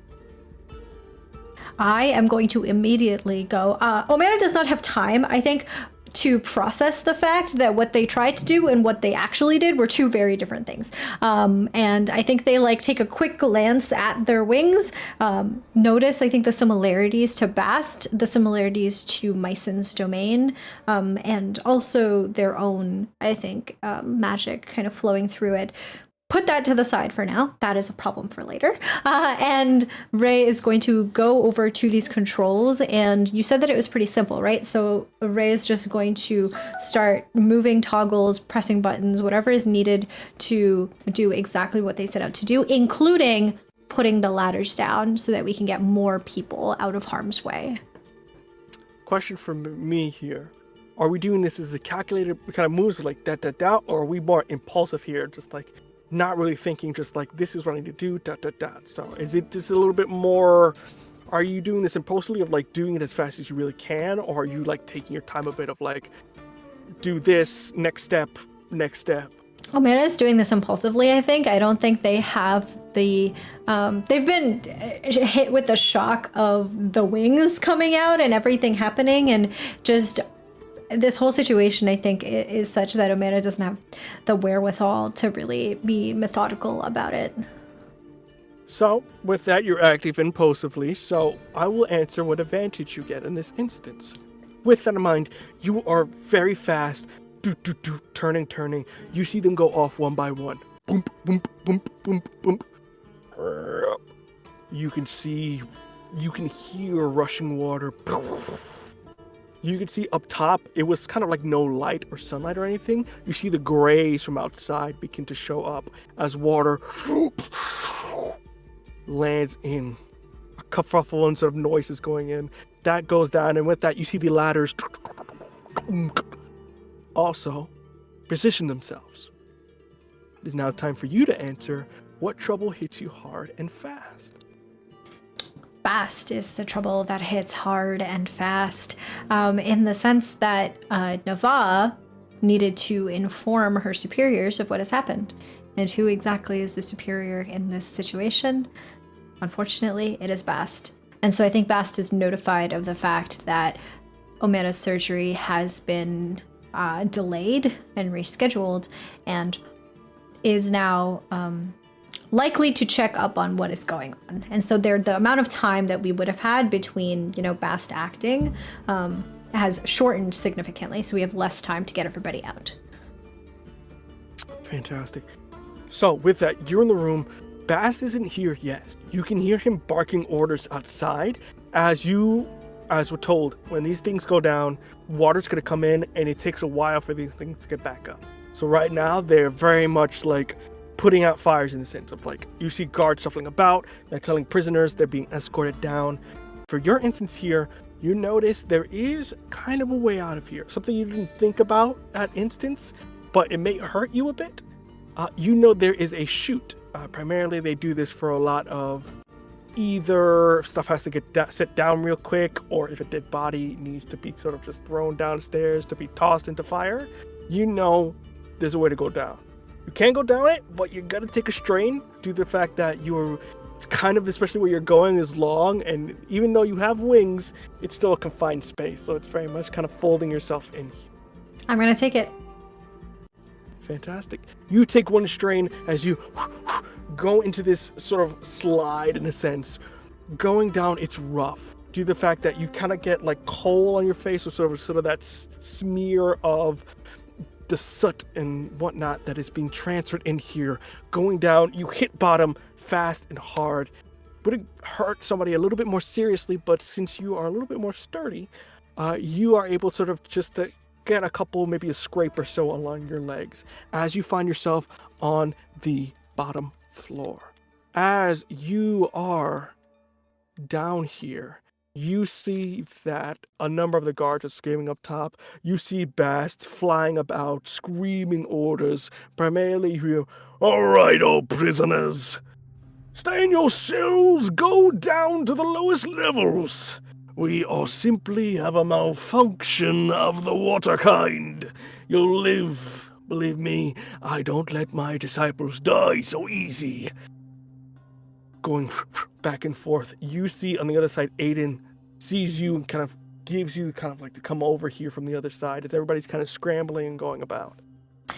Is it possible for me to unwield the wings to fold them back into my body? Yeah, you can just go back. You see, it's kind of hard because you just like, you got them out. How do you get it back in? But you're able to sort of think, control, and you can see on your mark where your shard is, it glows in response as the power goes back in. Okay.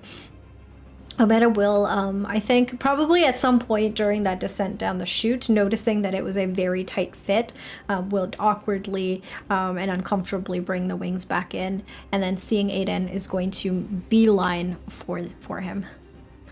Hey, I got everything to work. What's next? Is Salva down there with the golem? Yeah, come on, I'll show you. With that, you two begin to sort of make your way down, and you can hear just the blood curdling echo from everywhere as it almost puts fear in your own heart. Where's the gold killer? You're going through. And as that's going, what's going in your mind as you hear that?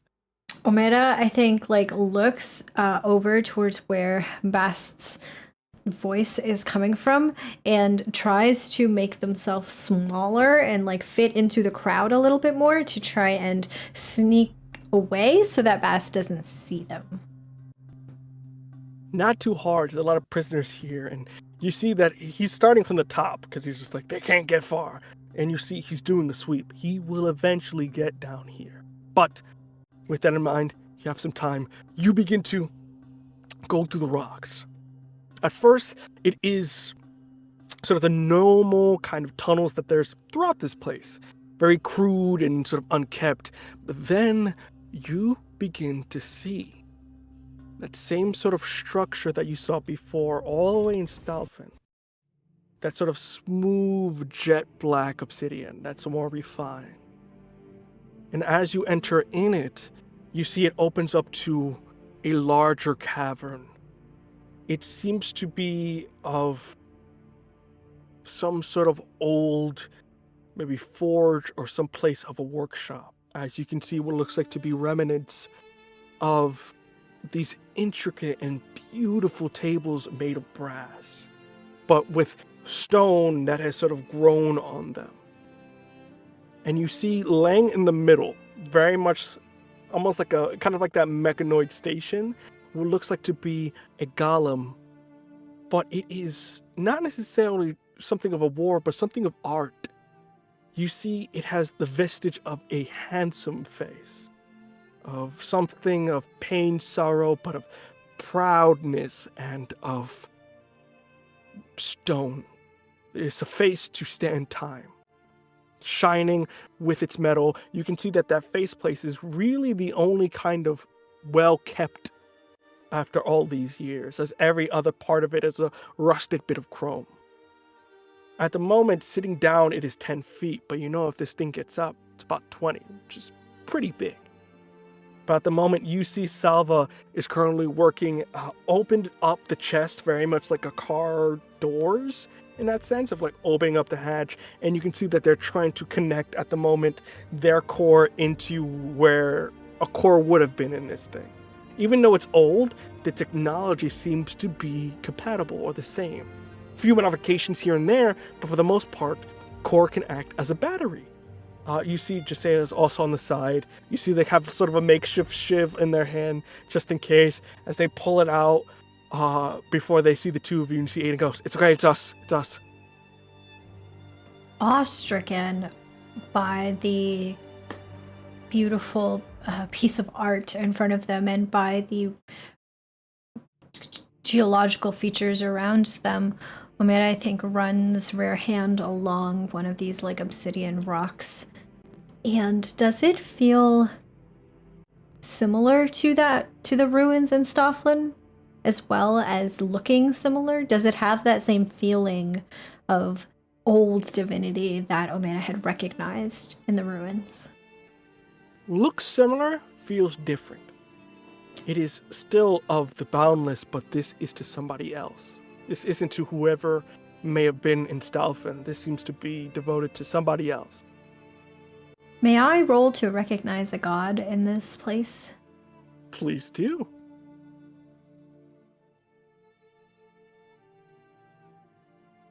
Okay, so again, let me know which of the statements are true.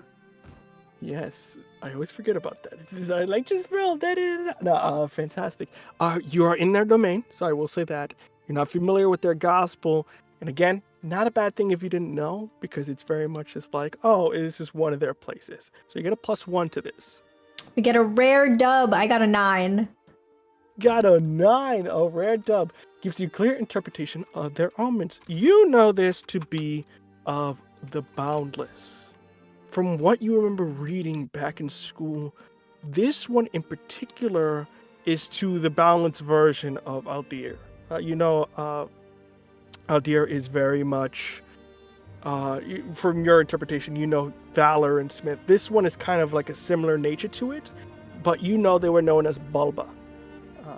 They were one of the old ones, one of the Etheria that was dedicated to the forge, but of craftsmanship. In that sense of what we create has a story. And that is how we carry that tradition. And you know that there is only one group of people that still follow this kind of tradition in a sense. But not really important right now as they are far from here. So as part of this move, I'm allowed to ask you a follow-up question that you have to answer honestly. I might be cheating a little bit, so please tell me if I am. Can I feel Bulba's heart as my hands move along the rocks? You don't feel a heart, you feel an echo. You feel a place that was once powerful, and almost in your mind you can hear the sound of the hammer.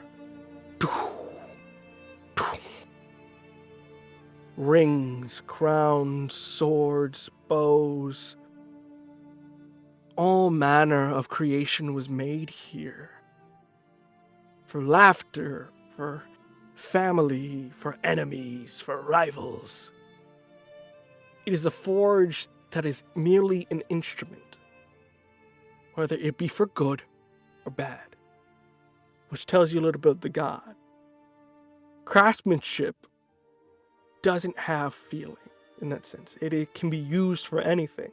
It's about how you craft the thing, which reflects how that item will be perceived by the world. And Omera is lost in this feeling, in this music almost of the hammer hitting the anvil before Ray is jerked, I think, back into the moment by probably the sound of Salva's work and the golem whirring to life. With that, you hear, "I got it!" You see the eyes begin to glow. You see the core begin to retract back in and close, sealing up. Almost like if somebody was almost like blow torching it up. It seals itself. And with that, you see it slowly come to life.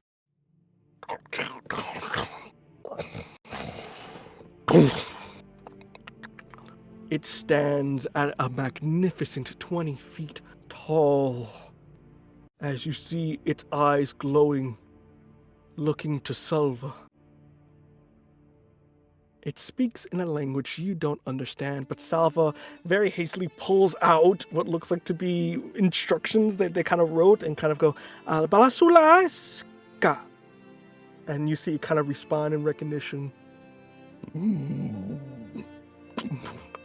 And looks like a knight ready to defend as it begins to take out its sort of armaments that it has, its arms for the most part. It doesn't have any really weapons. You can see that this thing necessarily wasn't made for war, maybe to be a helper or something of that nature. But in this instance where you don't have anything, a big giant golem is going to be helpful. As you see, it whirls to life and Sava goes, fantastic. Shall we begin? Omera just kind of looks at this looming figure. Yeah, that'll do.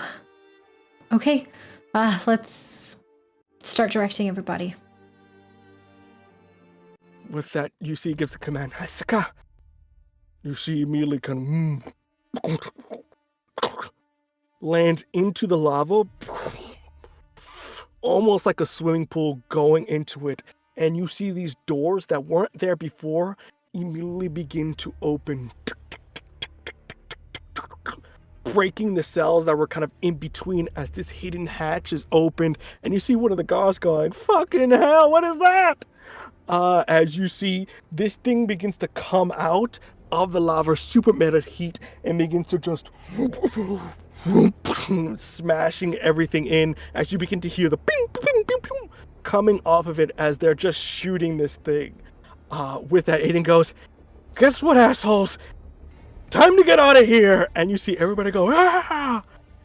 They begin to grab whatever they can. Mostly mining equipment, so you got pitchforks, shovels, anything they get their hands on, and the entire end of this circle begins to rebel. What are you doing in this instance?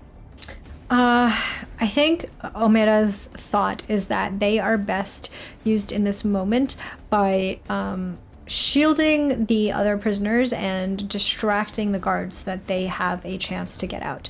After all, Omera is the god killer and perhaps maybe the most dangerous prisoner here. So I think in that case, hearing the guards starting to shoot, Omera is going to find a sort of elevated point in this area and is going to start pulling the thorny vines coming out of their red tattoos. And those vines, I think, dripping with Omera's own blood as they sort of come out slowly and wrap themselves around their hands and their arms. Omera is going to yell out and try to get the attention of the guards. I would count this as perhaps a impulsive action. Fantastic impulsive action. With that, I think I'll answer what hits you hard and fast. You are kind of distracting, pulling things out. Things that you notice is that as they notice, like, we got a big fucking golem down here, you see a number of the gods on top going, get the heavy ordnance, heavy ordnance, right? As you see, they begin to set up what is the equivalent of kind of like a mounted turret in a sense, or a machine gun, which can just very much take out a lot of people. You can see that this is something that they have in reserve, but like in case of emergency. So you do know maybe got a little bit of time because it's one, they have to get it out, and then two, they have to set it up. It's kind of a heavy thing. As you know that they're about to do that, and with that, they at least have cover as well, as you see guys are like shooting in that direction. With that, I leave the other question for you to answer. I think the advantage that I see is being able to allow the rest of the prisoners to go largely unnoticed as they make their way up towards the dockyard and up towards the ships. I think Omera is successfully able to divert most of the attention to himself. Fantastic. With that, you are grabbing guns as you see the guys can't really control it. It gets thrown off and you see they get swarmed by guards. You see that these prisoners, unlike you, have no qualms with ending these men's life. Some in hard fashions. You can see one of them is picked up and immediately is thrown into one of the nearby lava pits, still alive. As you see they burn rapidly. With that, you see able to buy some time. these guys kind of swarm in. There's still a couple gunshots. You see some of them do die, but for the most part, clears out that obstacle. And with that, you see Aiden immediately grabbing one of the nearby guards, headbutting them, and taking what looks like to be one of their knives and just throwing it at another guard. Kind of goes over to Salva. Salva, I think it's time to climb. Salva very much dodging bullets out the way, very much not a sort of combat-y person, kind of goes to the golem, Talalik. And with that, immediately you see the golem kind of go, and is immediately going to provide itself as almost as a transport for anybody that can't necessarily climb that well. As you see, a number of them are just grabbing onto whatever part they can as this thing begins to make its way up. What are you doing in this instance? As everybody's beginning to move up. That mounted turret is a problem, and so Omera is going to go for that. Omera is going to, I think, you may make me roll for this. We'll see whether I have to roll to wield a power, but we'll see, maybe not. But it's going to pull out, if they can, those wings again, those bronze leaves covered in stars, and is going to fly up. Whoever is manning this turret, Omera is going to fly down and like kick them out of the way and try and wrap their wings around the turret itself, so that if it were to be used, it would just be hitting the wings. Fantastic. We're gonna wield power here. My question here, there's a couple here. First, I don't know if you've done this act before perfectly. I don't know if it was perfect. That was not perfect. Omera did not even mean to do it that time. Not perfect. So we're gonna say no for that. You're desperate for this to work. I'll leave it up to you if you want to do this. Yes, I will. I'll mark the strain for it. Fantastic. Another strain. You're close to a shrine, lair, or domain of a god that you took the power from. You did. You took this from Bast. This is his domain. So you get to add a +2 to this with the strain. I got a 10. Overkill. We love a little overkill. The GM will describe how you also drain, terrify, or wreck what's around you. So with that, as you come in flapping, you have to kind of dodge out the way, maybe do a bit of a twirl. As you see, they do get the gun working. As you see, it is a slow-moving machine gun, but nevertheless still faster than your average rifle. But you're able to go in, and with that, you immediately kind of put your wings around it. You see that it begins to almost ricochet off, hitting several guards as they are completely terrified of what's going on here, as it's very much of this prisoner that just got here a couple of weeks ago. Not only Gollum is here, they have Bast's wings. What's up with that? As you're able to scare these guys off into one of the nearby corners as they begin to sort of retreat upwards. But in that terrification, you see one of these guards kind of, you're not fucking taking me alive. You see he pulls out a grenade and immediately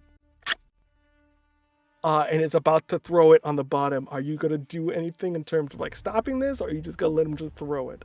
I am going to, if I have the moment to do so, whip out a vine and grab the grenade out of this soldier's hand and then pull it right into like the area that is inside of Omera's wings. So I imagine he's already pulled the pin, so it's going to go off regardless. But ideally it will go off inside of the wings, and that can provide a protection to everybody else around it. Ideally also, if the grenade goes off, it will also blow up this turret. What that does to me, I don't know. I'm curious. This is acting impulsively. Trying to think. I'll leave it up to you. Which one do you want to answer? Which one do you want to answer here? What advantage or what hits you hard and fast? I'm gonna say the advantage. I'm gonna say that I already said the advantage, which is that it takes out the turret. That it takes out the mounted turret. Fantastic. You do that as you very much like everybody get down. You put your wings over it like a dome. It implodes, and upwards there's no damage, but your wings aren't necessarily, you can't necessarily like spirit. So it's very much more like an oval, like a dome without a bottom. So the explosion goes downward, and you see that platform goes down. Not all the prisoners got out. There's still some that are down there now. Your main party is on the golem itself, climbing up, but you see there's several prisoners on the bottom that now can't climb up because the ladder and the platform that was there is destroyed. Man! So what are you doing? You see this group of prisoners, not anybody that you've noticed in the sense, but just a group of men that are now there. They're still fighting off and they're dodging bullets, but they have nowhere to get up now. There's like no way to climb anymore? They can try to climb the rocks, but they're being shot at. Like, that's extremely dangerous for them. And how many of them are there? Good 5. Okay. Okay. I think Omera is going to take a very quick moment to assess the situation. And instead of trying to bring all 5 of the prisoners up, because I think that would be a very difficult task for Omera, who has not had the kind of physical training necessary perhaps to pull that off, is instead going to figure out like which of these soldiers, prison guards, is shooting at them and is going to attack them instead. I think with those wings like flying up high and then barreling down like a bird of prey onto one guard, and then ideally kind of using that momentum to like barrel in like a line into the others. Very much you go up, very much like a Korra style, go up, land, and immediately deck the first guy with the wings. You see another try to come up.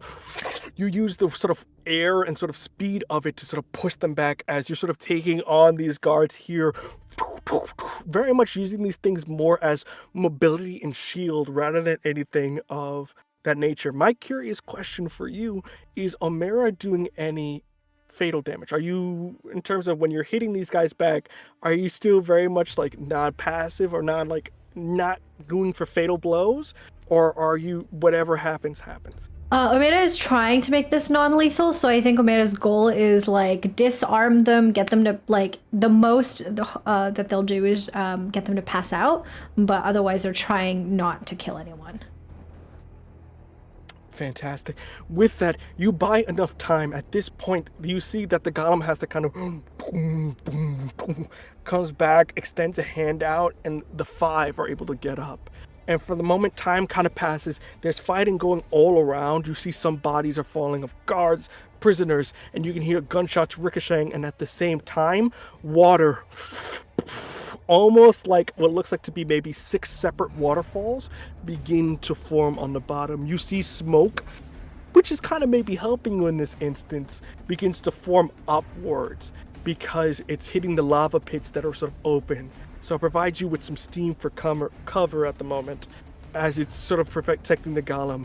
And some stuff is still going on. You can hear the hurricane outside going on, and you see Adam from across as you guys kind of get to that mid-level point. Kind of goes, "You good?"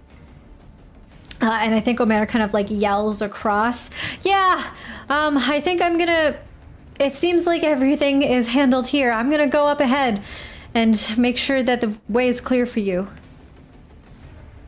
All right. And with that, begins to keep going up. As you see they're talking, you can hear Bast upstairs. You see, "You think you can get out of here?" You see he has his wings out and goes near the rock side of it. His wings are sharp and like metal, so as it goes through, it skids. And you see boulders begin to vroom, vroom, vroom, trying to hit the golem. You see some of them hit the face. It almost loses its grasp before it grabs back on.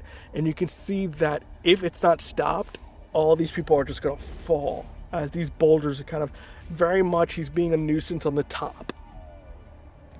And Omera, who had already planned to go up and clear the way for the rest of the prisoners, is going to look up and see that Bast is doing this. Say to themselves, "All right, motherfucker, this is where it ends." And they are going to beat their wings once and twice and then shoot up and tackle Bast out and up Ideally, like, out of the prison and out into the hurricane outside. Fantastic. If you do, you're inflicting violence here. So with that, they wish you harm, for sure. Are you desperate? I don't think yet. It definitely is personal, though. Yeah, it is personal, yeah. So with that, you get a +2 to this bad boy. I got a 10 again. No, I got a 12. Oh my god. All right. You lose yourself to righteous fury. With that, you see he's going through, doesn't see you, and you immediately tackle him so hard that you break through. You can see sort of as you hit the rock, shockwave of wind comes off of it before you go off to the other side. How do you lose yourself in righteous fury as you find yourself in a hurricane now?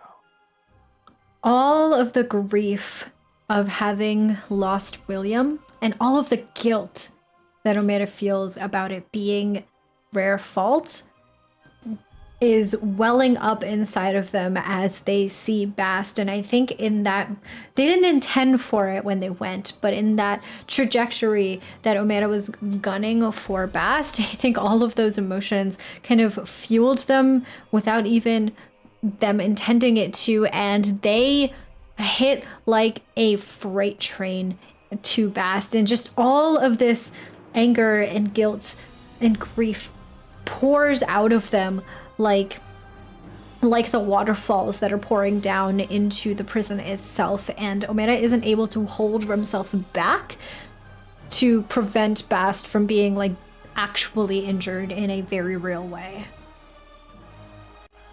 With that angry, wreathing, just pure hatred, and you notice that as you get more angry, that shard on your side begins to glow almost in reaction. But with that, he casts you off as he goes, enough! You grab yourself, kind of controlling yourself in the air, and you see he kind of goes, oh, see, you stole my wings. You know, for someone that kills people, you're not very original. And Omera is in the rain. I think the water beating down on them, the waves lapping up against all of the rocks, and Omera's hair is starting to come undone. Loose, wet strands, I think, plastered to their face, whipping out behind them as they float in the air near Bast, and they laugh this mirthless laugh. And they say, you would not know the first thing about justice, about anything, if it hit you in the face. Completely ignoring what Bast has said, I think Omera is still enraptured in this memory of William, and almost speaking to themselves, almost kind of speaking to Bast, says, I have had enough. And I think with that is going to push out another vine, and is going to have up against Bast's chest, is going to push him up against a rock, and roots start to form out of this vine like a large tree that is growing in like 10 times speed and kind of like trapping him on this rock. Fantastic. So with that, inflict violence again. There's two things here. One, are you not desperate, or what are we thinking here? I think we're starting to get desperate. All right. I will say for this, even though it's not in the rules, I'm going to give you a -1 here. The reason cool. why is because you did this same trick before, and if anything, he learns from his mistakes. So you get a +1 to this. All right, if I get a +1, I got a 6. Got a 6. With that, he goes, you can read it off if you want. Oh, I was just gonna say, so the suffer 2 strain in this case is not optional, yes? I believe it's not optional. It's kind of on top of this. So. In that case, I am at 4 strain. Fantastic. With that, you try pulling it, and he goes, not again. pulls up his wings and very much in a maneuver, almost like a fork in spaghetti, begins to use the wing to sort of curl up, and with that, uses it to get you as close as he can, the vine ripping around him, and then immediately breaking it, and then punching you so hard that you go circling right back into the depths of the prison as you sit so hard that you hit go into the water. With that, you see he follows suit as you're sort of trying to get your bearings. You think you know justice? Don't make me laugh. I am justice. I am the son of justice. You see his form begins to change. No longer is he that sort of humanoid. You see he turns fully into a statue of justice. He is more of like that Art Deco sense of style to him. As you see, his face is a little bit more lion-like. You see his wings are brass, his body is almost very much that sort of Greek physique, but more of a brass over it. This is what justice looks like, and it will be delivered to you. What are you doing in this instance as he shows his heart? A harpy, bronze and shining with the power of a divine smite that he's about to whirl on you. Omera emerges from the water, coughing it up out of them. There is blood seeping out of the very tattoos that from which erupt Omera's vines. Their hair is in front of their face, and they are in so much pain right now. And with rare wings, I think, bogged down a little by the way that they have been soaked through, Omera, not looking at Bast, just looking down, coughs up some water, says, "If you are the son of justice, then consider me an eclipse." And if I may, I'm making an executive decision. I would like to give up my power that I got from Johanna in order to manifest a miracle. And I'm going to stretch a little bit the limits of this power, if that's okay.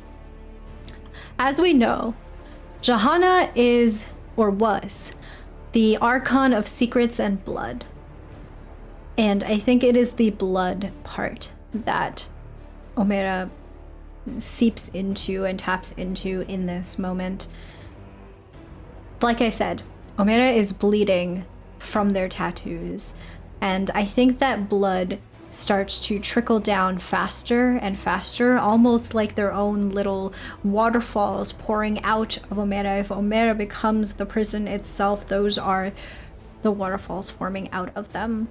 And I think as this, as the blood rushes down off of Omera's body, they are soaked in it, covered in it, almost as if their own very skin was that red, coppery tinge. And at first, they just bleed. But I think slowly that blood starts to, because Omera's standing in the water, starts to move very intentionally towards Bast, towards where Bast's body is standing, statuesque, this beautiful, perfect vision of justice, as he claims to be. And it starts to, I think, creep up onto Bast's body. And Omera stands there and then looks up. I think only a singular eye is visible as they do so, and they smile. And Omera will walk slowly towards Bast as he can see the blood starting to rise on his body, and I'll give you a chance for Bast to do something. I think, is this sort of constricting him, or is very much in sense of like stunning, like keeping him in place? I think I think the thing that Bast feels, because I think it's unclear exactly what is happening to him in this moment, but I think what he feels is he's made of metal, and I think he starts to feel like his body is rusting. Almost as if there is, if he was human, almost as if there's an acid that is being poured over his body, that is cutting through the very, metal of his form. I think what you see is panic as he goes. He tries to go for the water to almost like maybe it washes off. It doesn't. It sticks, and you see he oxidizes. His bronze turns into a green as you see his wings begin to sort of. And with that, you see he tries to fly up. He gets to about maybe higher up in the mid-level before he crashes. Whether it be by fate or by pure chance, into your cell. As you see, goes in there. Omera flies up, beating these large droplets of water down, raining it down below them as they do, and they emerge into their own cell. And they look at where William's bunk was. They say to Bast, "Is this what you call justice?" You see, there's a panic in his. What did you do to me? What did you do, you filthy traitor? I am simply bringing you what you are deserved. I am bringing you punishment for your crimes.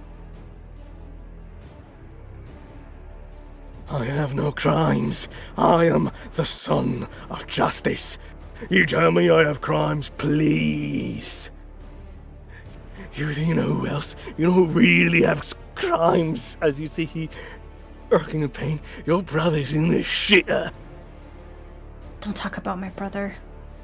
Is this what the gods stand for? And Omera points towards William's bunk. All my life I believed in the Empire. I believed in the gods. So tell me right now, give me a reason to keep believing in the gods. What is justice? You want something to believe in. You see, he kind of very much is in sort of a state of like poisoned. Gets up to you close as he can.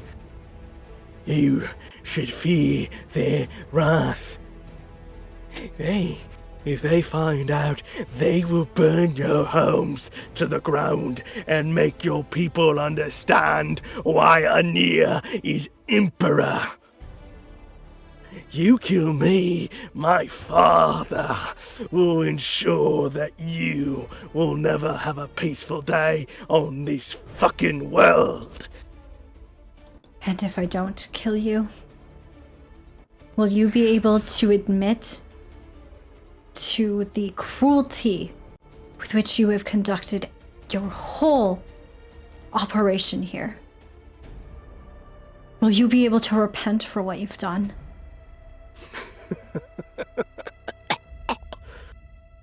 Repent? Ah, my little witch, you don't get it.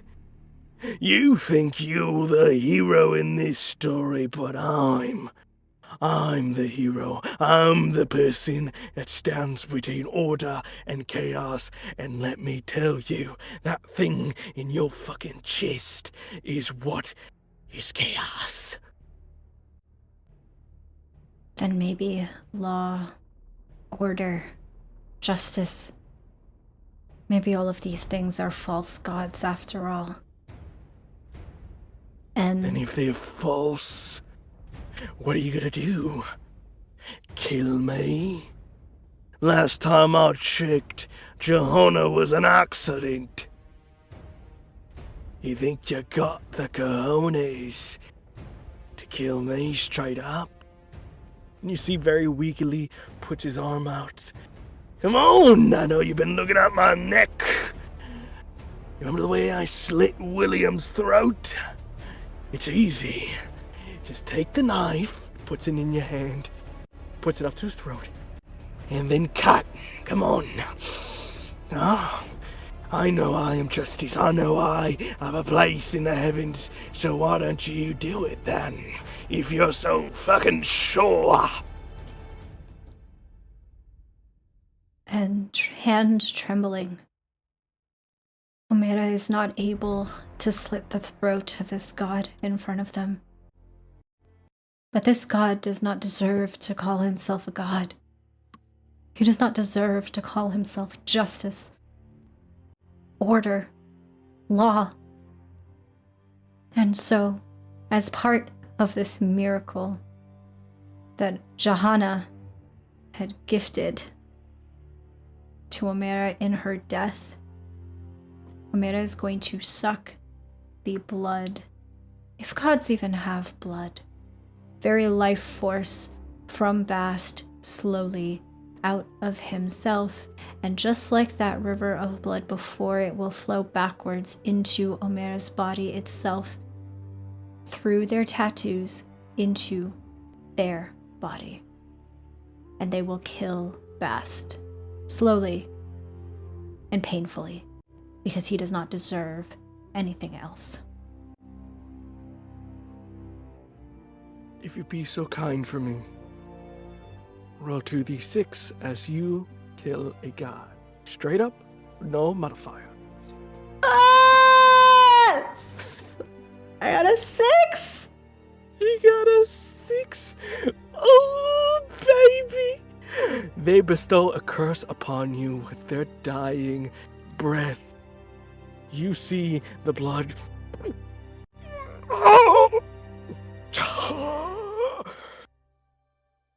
Omera. No, this. As you see, he puts his hand on your head, and you see something begin to go onto your body and afflict you. Thou shall not know true justice. As you see his body, immediately as you take everything from him, he just turns into an oxidized statue, so brittle, so soft, so fragile that as he hits, it breaks. And on this point, you see water has risen to this level, and the sort of mini shrine dedicated to William is beginning to flood. Is there anything you do in here or reminisce about before you head up top? Omera crying, rivers of blood. The tail end of this miracle still manifesting within their body is going to pick up as many of the things from that shrine, that vigil, as they can before it drowns. A picture of William, perhaps a sachet or two that they made, some little trinkets that other prisoners had put there. And hugging them close to their chest, Omera is going to fly out of this prison, leave it all behind, and filled with regret that Ray could not bring William alive with them. You fly, but you're not able to get out. As you get to the top, but you've spent so much energy, and there's this new feeling in you that rings with those words he gave you, that kind of shuts off your wings. But luckily, you get to where everybody is, and you can see that the ships that were docked, everybody's trying to get there as soon as possible. There's prisoners flooding through this place, going through, and as you are going, you see that the guards that are still remaining are just fucking set fire to the ships. You see some of the ships on fire, but luckily you see Aiden kind of go over to you, and you're able to sort of get onto the ship. And with that, they're very makeshift. Some of them luckily have some experience in sailorship. Others are just following suit as they begin to row by row try to get as many ships as they come out. You went back and saved some people, which you were able to get everyone out, but even with that, some died along the way. And sadly, some of the ships are on fire, but they understand that their sacrifice is to help you guys get out. You, the others, on the ship, Aiden kind of looks at you and kind of goes, "Did you do it?" Omera, still crying tears of blood, holding on to the remnants of William's shrine, just nods, isn't able to say anything. Good, okay. Alright, Josiah, this is your turf. Let's go. You see Josiah has a sort of prominence in them, and I think you get a little bit of an understanding of who they are, as they are a captain of some sort. As you see, they are barking orders. They give the lines, very sort of, line rigging, make sure unloading that we don't need, as they take the helm and proceed to take you guys out. As you're all going out and about, going through thunderous storms. It's a hurricane through and through. It is hard to go full sail, which is something you want, because if you do, the mast will just break. So right now you are at the whim of these waves. You really not able to do anything on your part. With that going through and through, you begin to hear something under the ground.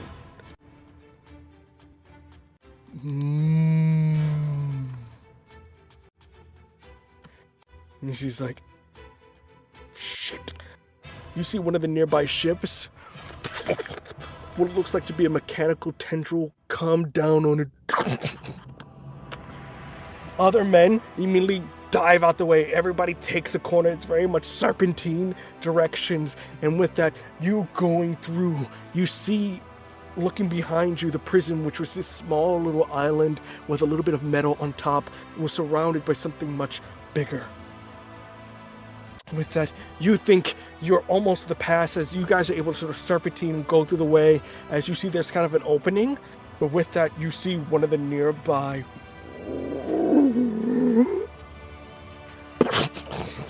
rips through. You have to dodge out the way. You're able to hold everything on, but with that, you go flying into this water. You see around you is various bodies of those who are not making it. You see the shadowy vestige of some sort of aquatic mechanical creature that is trying to secure the area. But in your heart, what brings you hope is that some escape.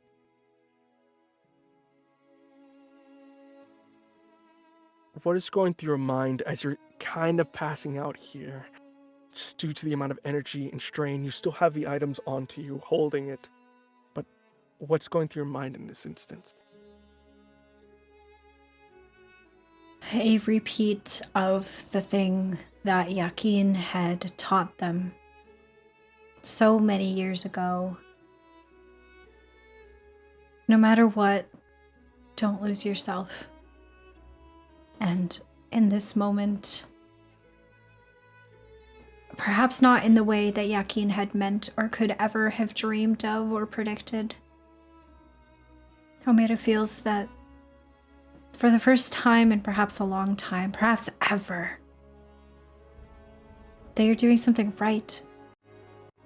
Their beliefs are in the right place. Omera hasn't lost themselves. They found themselves.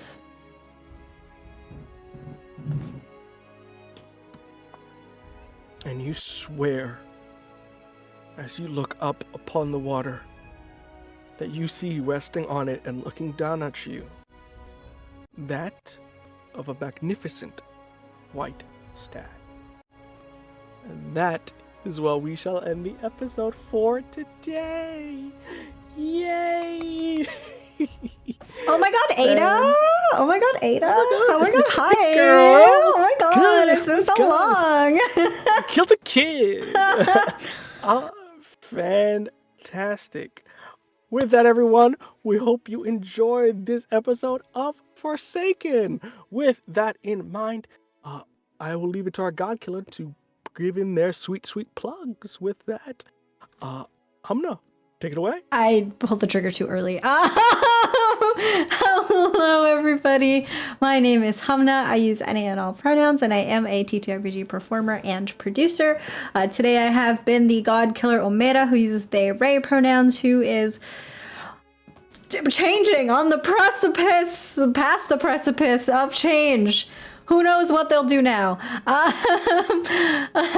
Like I mentioned, I am a TTRPG performer and producer. Right now, the other show that I have going on is called The Ties That Bind. It is a podcast miniseries of The Corrupted, which is Navarre Seek Jackson's game. And I play that with Josephine Kim. It is an absolutely gay, heart-wrenching, and a very interesting story about the apocalypse and how our three characters survive. So you should definitely go check that out.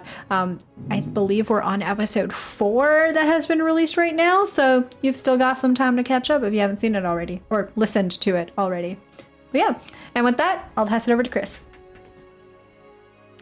Hello, everyone. I was your benevolent and justifiable God for this preceding evenings. With that in mind, in terms of stuff I'm doing, I am doing a All Latin A Werewolf, the Apocalypse 5e edition, over on Badass RPG. We're going to be premiering that. We kind of changed the dates. So the premiere of it should be the 12th. It's going to be pre-recorded for that one, and then after that, we'll be live and in person. But with that, it's a fantastic table, fantastic story. You should go check it out. Beyond that, you can follow us on the Twitter here so you can keep updated with next week's episode of Forsaken, as there is still so much juicy story to go through with our lovely God Killer here. With that in mind, we hope you enjoyed the story we are telling here, and we can't wait to see you till next time. Until then, bye-bye.